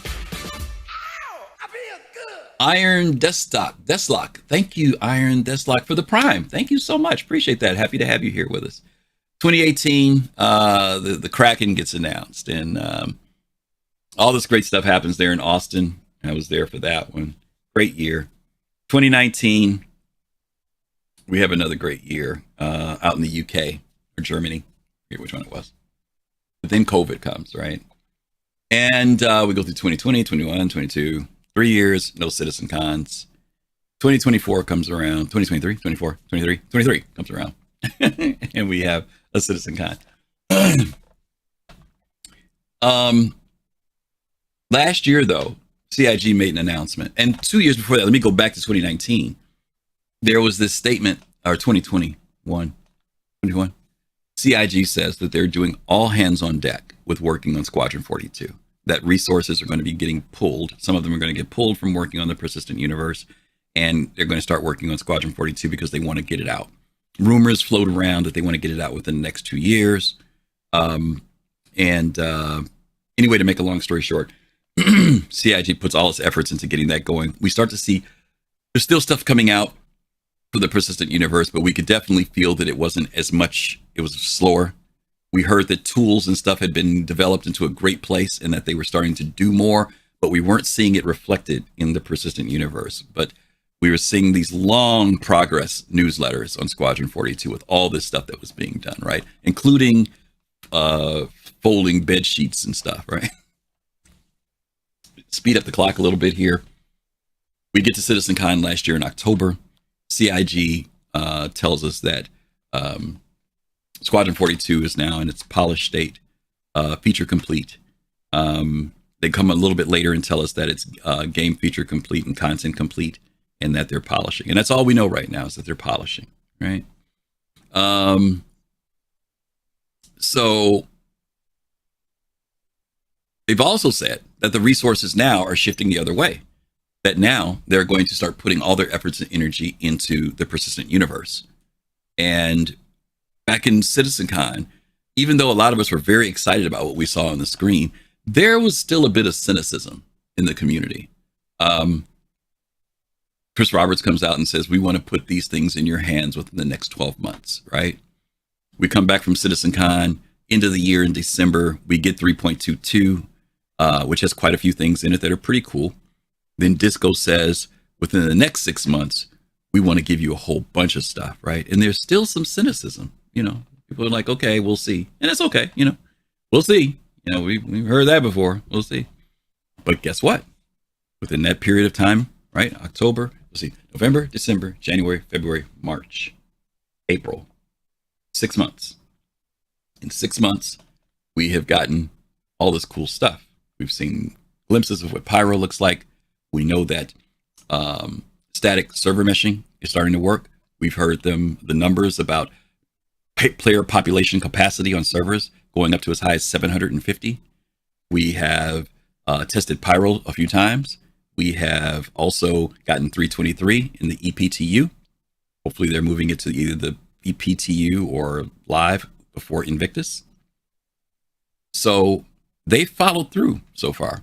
In fact, we were commenting yesterday that, I was saying this earlier when I started the show, that they have been putting out a patch almost every day since 323 came out. There may have been one day they missed, or maybe two, but every day since it's come out, they've been dropping out stuff, and they've been doing server fixes and crashes, and they've been adding new things and fixing things and bug fixing. And there's a ton of stuff in 323, guys, a ton of stuff. If you guys want to check out Ray's guide, he put out a new video, 23 things in 323.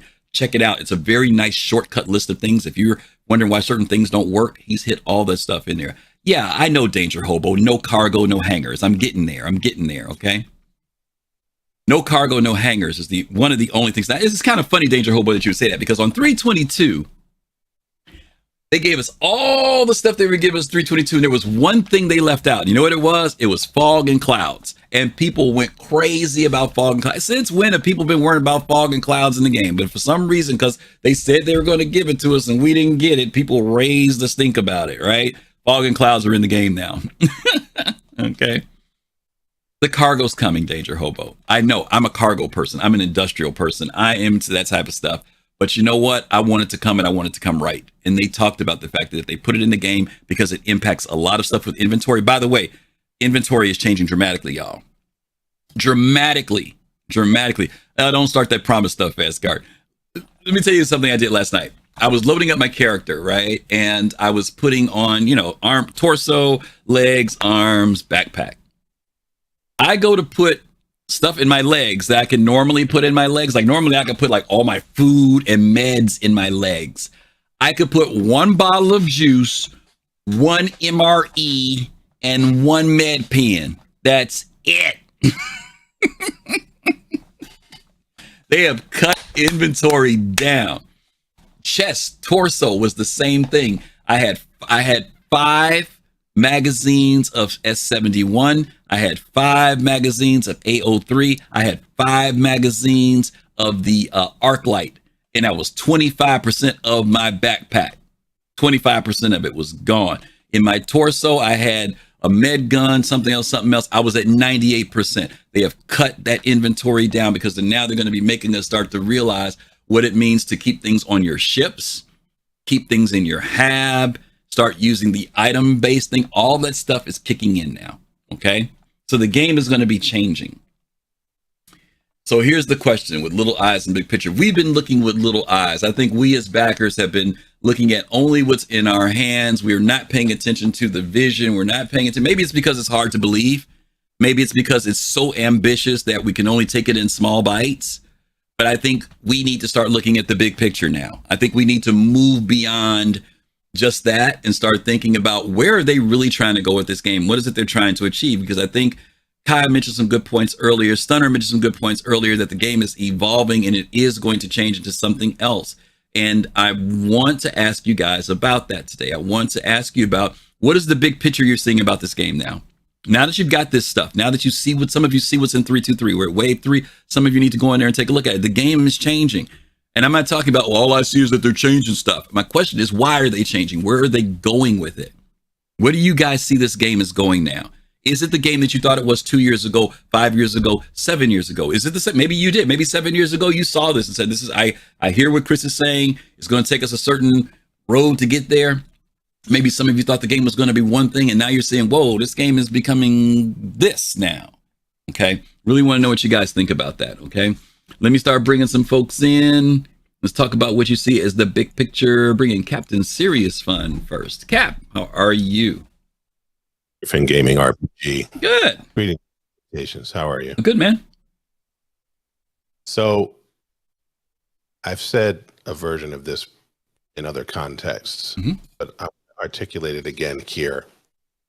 Everybody ain't built. Everybody ain't built for the testable alpha journey. Okay. Now, don't mistake me saying that for saying people don't belong in this community. No, this community has wide enough arms for darn near everybody. People have to ask themselves who they are. Who are you?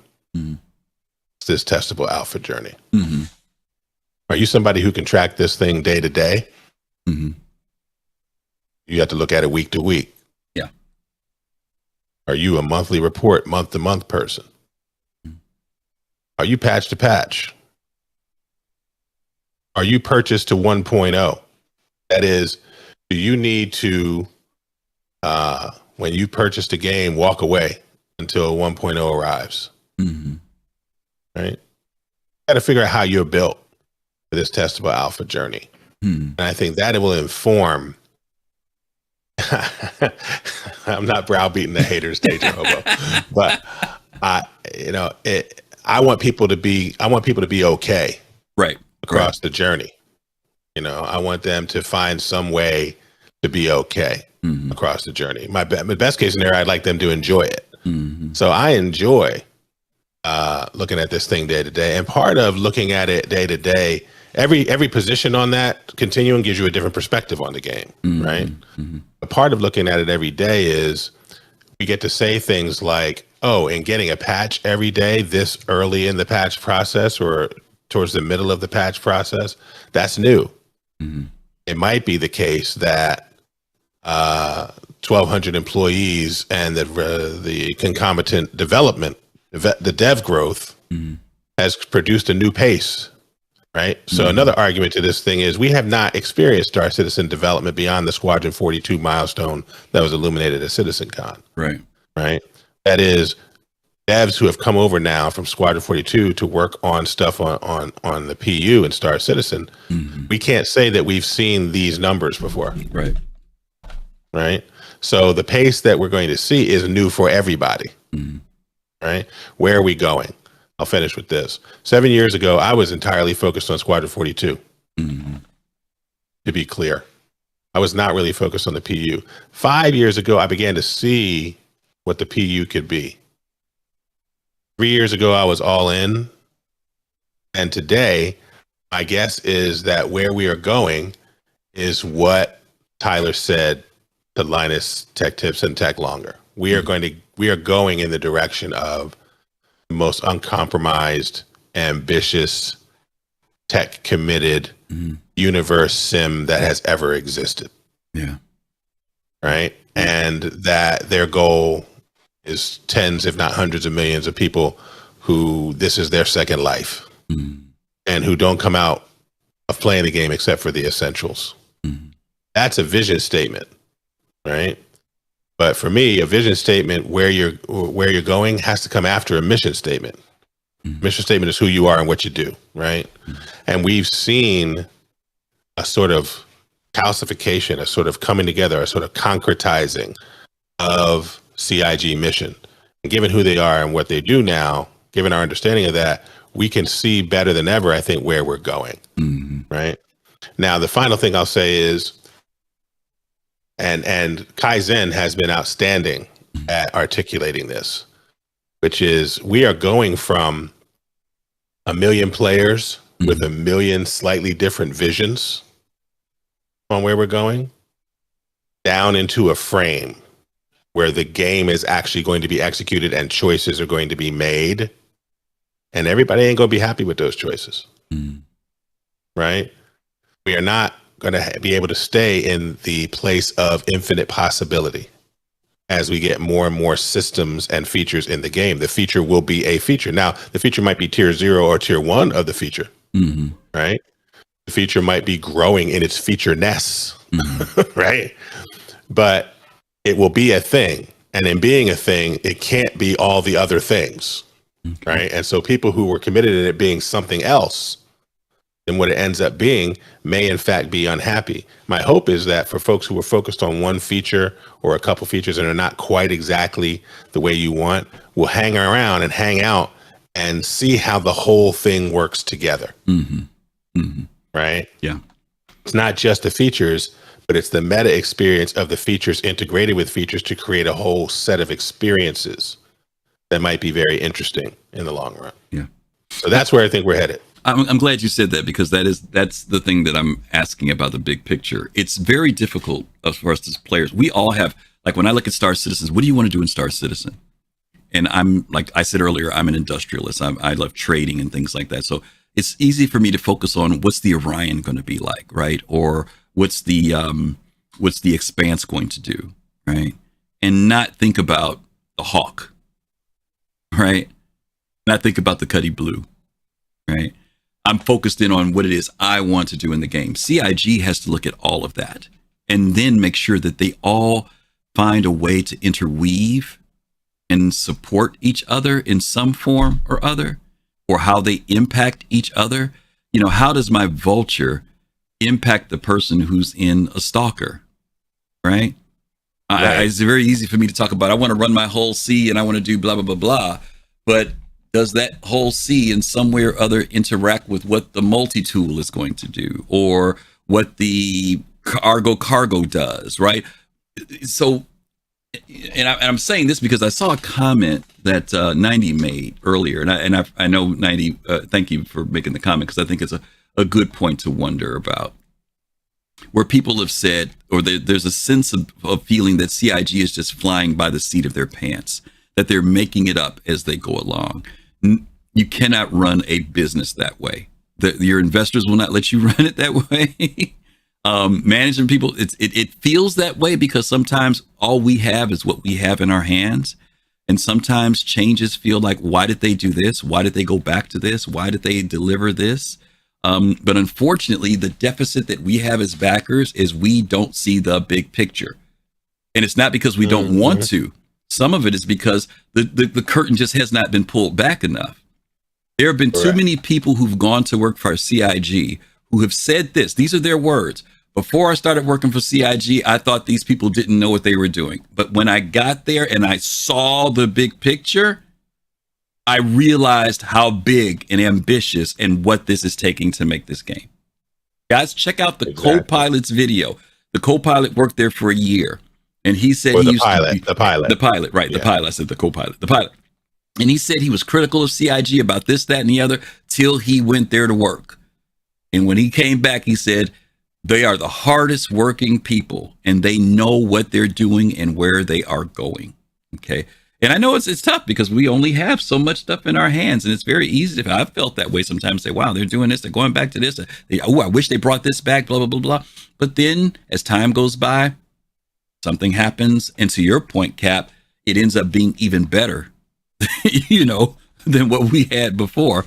May take a little bit of adjusting for me, but I start to see what they're trying to do, right? That it wasn't limited to that one sample item that they gave me 3 years ago, but it has now grown into something that makes way more sense in the entire scope and scale of the game, right? Exactly. So, exactly. Yeah. Go. Okay, Cap, I appreciate you dropping in as always. Thank you for the wisdom.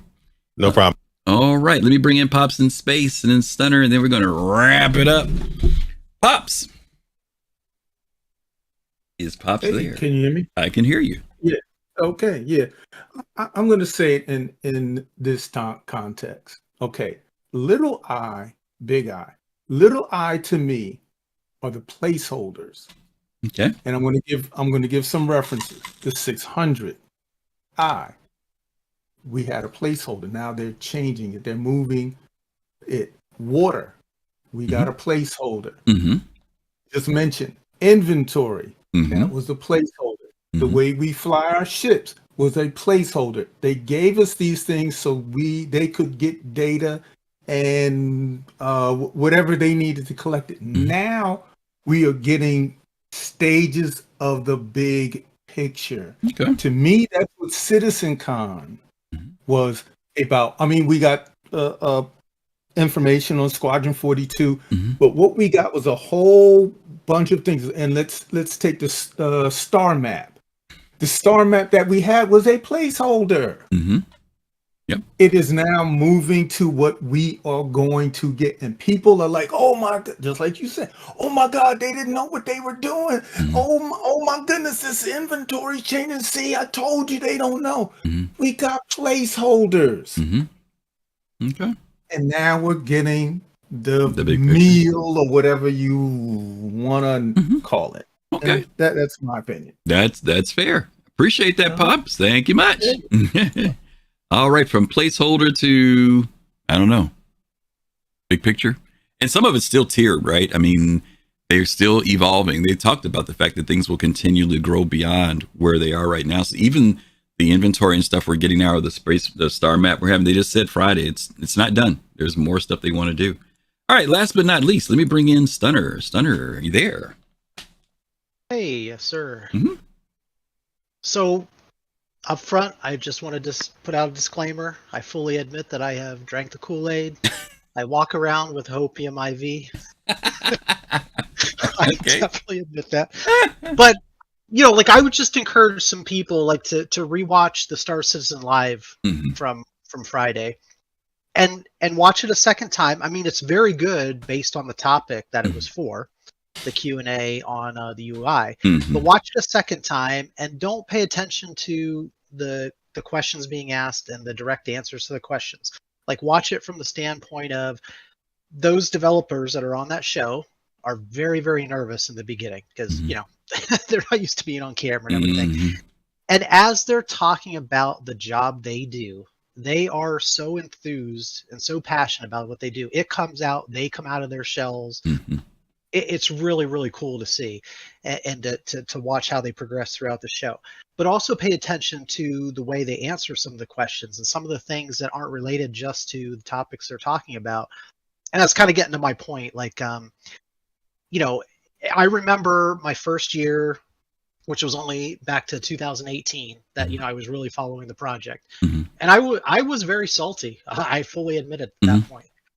But, over the years, I have been able to see, all the benefits of the tools they've been building in the background. And now that those tools are finished, for example, there's a lot of games and there's a lot of people that complain about Star Citizen. We don't get anything meaningful. Hey, we haven't even had a new weapon put in or something like that. And I don't know anything about development, but, some games you see, there's new things that are put into the game. but they're so small compared to like some of the big changes we have even in like 3.23 that nobody talks about, like just the improvements they've made to the terrain of all the planets and Stan. I mean, it's so huge. I mean, I sat there, and I know that people are going to laugh, and that's fine. I spent probably like 20 minutes looking at a rock on a planet. The detail, like with it in Vulcan and the improvements to it and everything. And I'm just saying there's so many things like that are only possible because of all the work behind the scenes. And some of the other projects that I followed, like EverQuest Next, they never got to the point where they got the confidence that you see with CIG. They never were able to get past the tech that they knew they needed to develop to make the project that they wanted to. And you can tell that we're at that point now. I mean, I don't know that for sure. That's how I truly feel. I mean, it's been 2 years now that you've seen a definite difference in the confidence, the way they talk about things.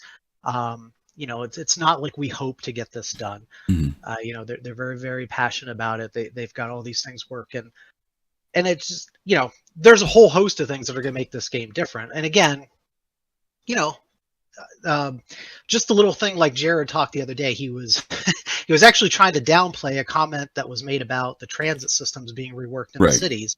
And somebody made a comment in the chat, and he was trying to downplay it, but actually it was huge what he said. He's like, no, it's just about, you know, we're not like redoing the whole transit system in cities. We're just, you know, we're just readjusting them because, you know, if we decide to make a city, because a lot of you guys are there, you know, its own server, you know, the trains may need to cross, you know, different servers. Well, okay, they obviously have that last piece of really big tech working if they're actually actively working on that now. So that, to me, that was actually a huge thing. Yeah. You know, so. And that's the stuff. So really the last thing, and I think even if they can't get quantum working the way that they want to, they'll get some version of it. But I think that's another very integral piece of Star Citizen that's going to make it different, because every other MMO in the past has had this battle between PvE and PvP. You know, and how do you balance them? And the way that I understand quantum, it's really going to be that differentiator that we've never seen in any games before. So like some of the things you guys were talking about earlier, you know, and more power to them. If an org like Goon Squad or something, or Togi's, you know, org is able to lock down a gate or a moon, great. But the longer that they're doing it for, the bigger inconvenience they might be causing to like the economy in the area that they are. There should be a greater NPC response, whether the players do or not, you know? So it's just going to create another level of challenge. More dynamic for the whole universe. Yeah. You know, it's just, and I see all these things starting to come together now. And again, it might be the hopium and the IV, but yeah. That's what I see. No, I agree. I think those are the items that we got bits and pieces of, and we're just starting to see, as Kai would say, the cake is coming together. You know, sometimes we just don't see, you know, when Tony Z was talking this stuff, it sounds great in theory, but we start to see, okay, I think I get where they're trying to go. And that's what I'm just trying to encourage people to do.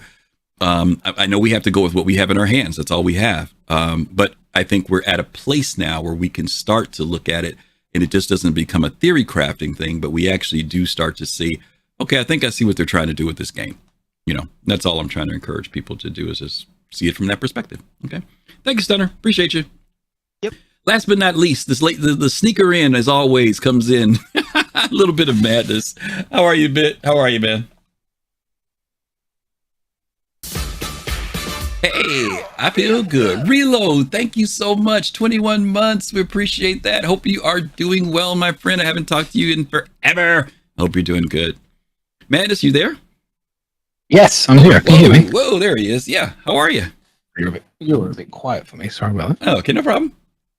I could turn you up a little bit. Okie dokie. Yeah, what's up? Sorry, right. Oh, yeah, so, yeah, there's a whole lot of people snorting a lot of hopium and copium in the last few people who come on, isn't there? I don't know. Why do you say it's hopium and copium? Okay, so little eye, big picture is kind of like, so for me, okay, I can't dismiss the fact that we're 12 years in.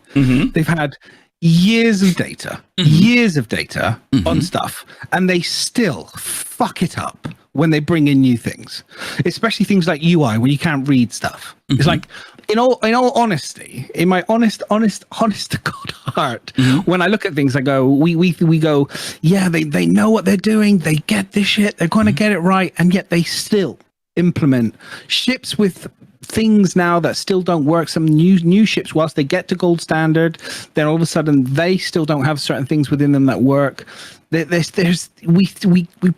We want to hope and pray and sweet copium that they know what the fuck they're doing. Okay. But sometimes CIG, they don't seem to just hold the flag. And I go, yes, I want a patch where they implement something. And I go, it's 99% flawless. Right. It's never even close. Right. Everything is still half-baked, Right. half-assed. Now, you say placeholders, then don't give me a fucking shitty placeholder. Give me the real deal. Do you know what I mean? 12 years in, give me the real thing. Yeah. That's what I'm at. That's where my head's at right now. I think so that's the big fair. picture for me is, my big picture, I look at it and I go, okay, CRG, like I've been looking, you can have the if you're getting excited by rocks and looking at rocks, I mean, hey, that's your call.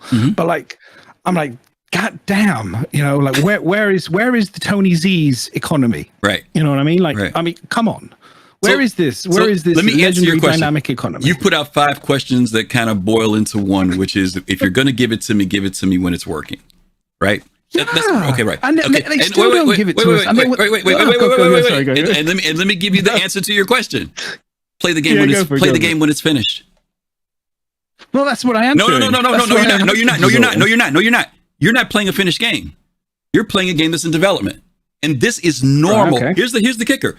This is normal in development. Big picture, though. No, listen. No, Small picture, big picture. No. Big picture is about where are they going. Not when I just said this. Okay. We're going by what we have, and you're doing exactly what I said. We are going by what we have in our hand, and that's fair because that the state you're calling the game in is 100% correct. But my point is, what you want is a finished product.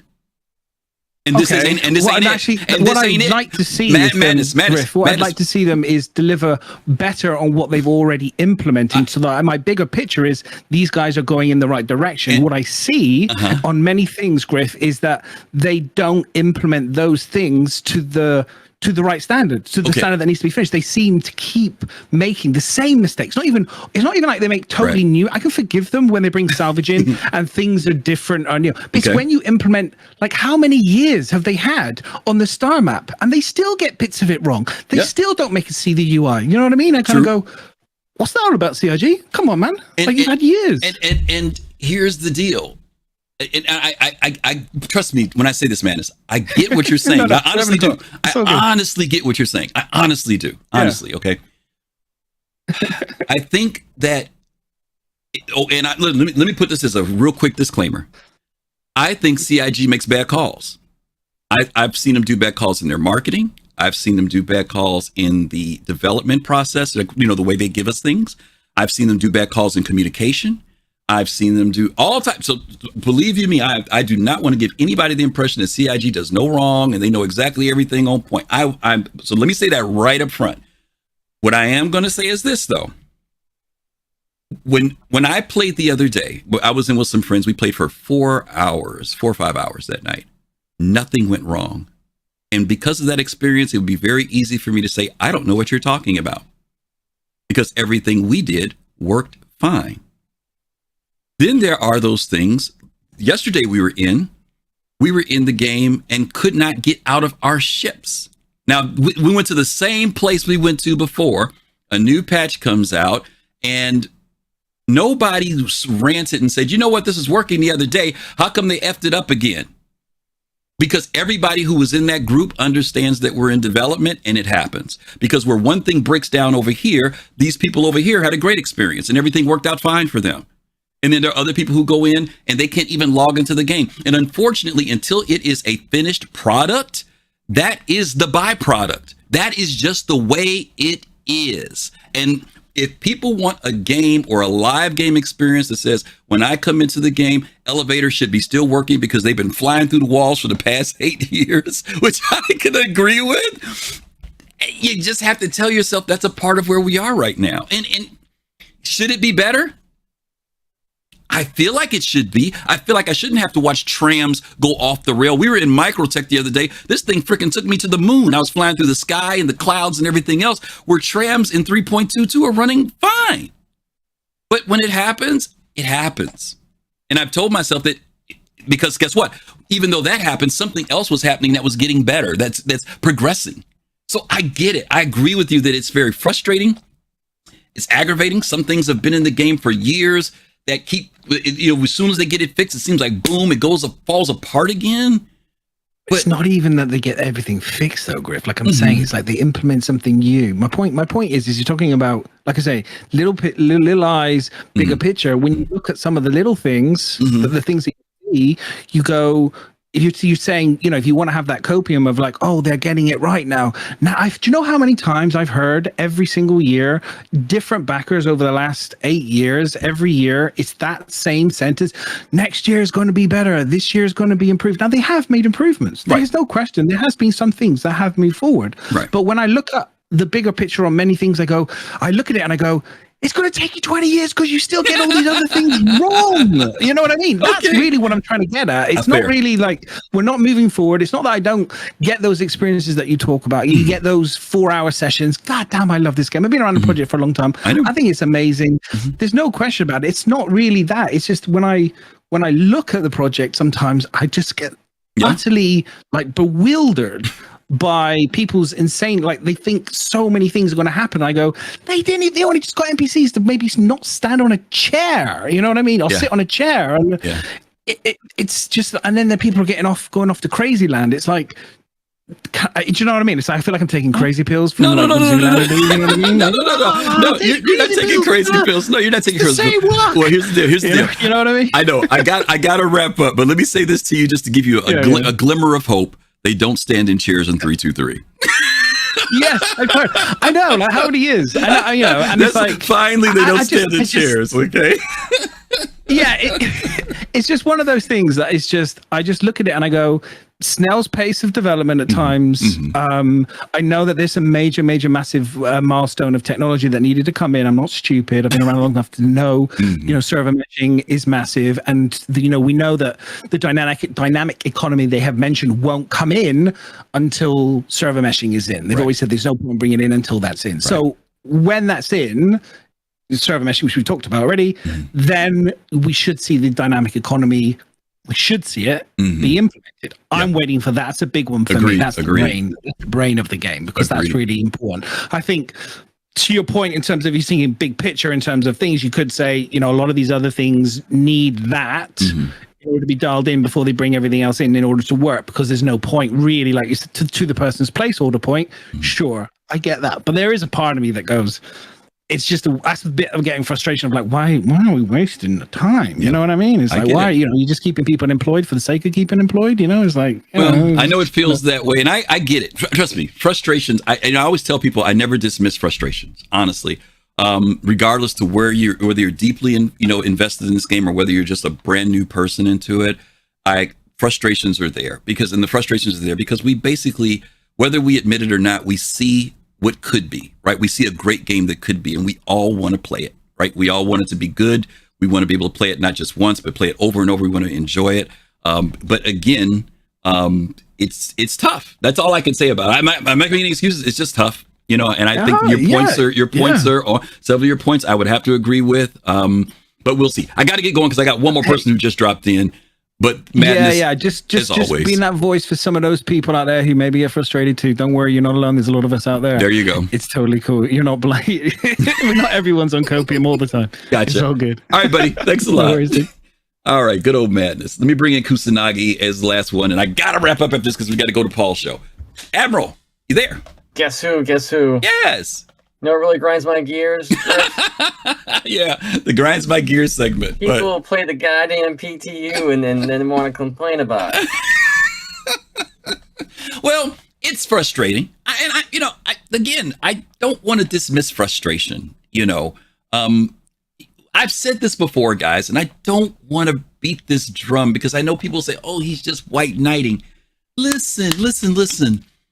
Average game, AAA game, 5-10 years, 7.5, something like that. Starfield was 7.5 years, y'all. 7.5 years for Starfield, y'all. Standalone game, Starfield, Bethesda, major company, been around forever. 25 years in the vision, 7.5 years in the making, $400 million to make it.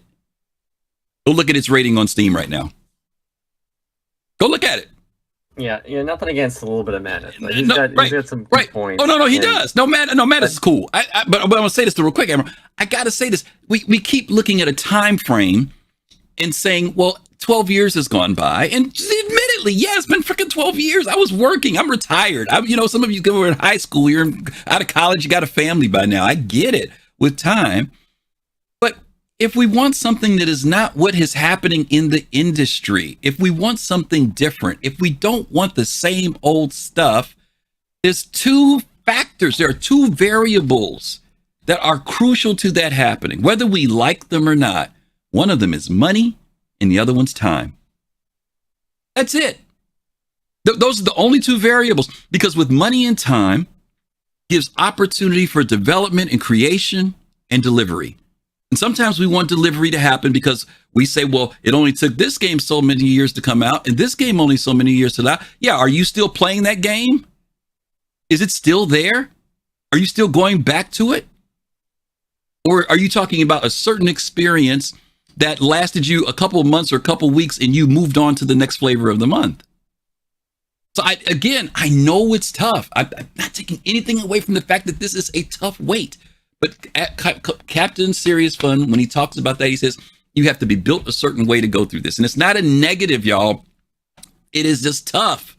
It is tough to go through a development, but because none of us have ever done this before. Nobody that's watching this show or watching it later has ever sat through a game development for 12 years. None of you guys have. I haven't. None of us have. Brand new experience. And the experience, to be honest with you, for most of us is not the experience that we expected. Some of us came here with expectations. We came with certain things we wanted to see happen with this game, certain dreams we want to have with this game. But CIG would make more money putting out a product than holding it back. I can tell you that. They're not making more money delaying it. Chinook 30's got a pretty good name because I think it's the PU's coming out in 2030. You know that's my time frame. For this. I know that's your time frame. I know that's your time frame. We have to get up to that. We have to see what tier was it. Patch 1.0 or whatever the hell. 1.0 will be a big determining factor. Absolutely. 1.0 is going to be Squadron 42 again. Is they say we pushed everybody over here, but people are still being pulled. They're still getting their ears pulled to come back over here and fix something because this tester found something or whatever. Mm-hmm. So that's what they're working on right now. Is Squadron 42. I think it's going to be an amazing game. I hope it's going to be like better than Mass Effect, which is a very hard sell. Yeah, it is. That's a hard sell. Pull that shit off, then you're gonna just make waves in the gaming industry of something. Even if it could compete with Mass Effect, not even be better. This than needs to be a good game. This needs to be a good game. Yeah, it needs to be a good game. Great game. The actors, the actresses that are in it are gonna be like, holy crap! Like.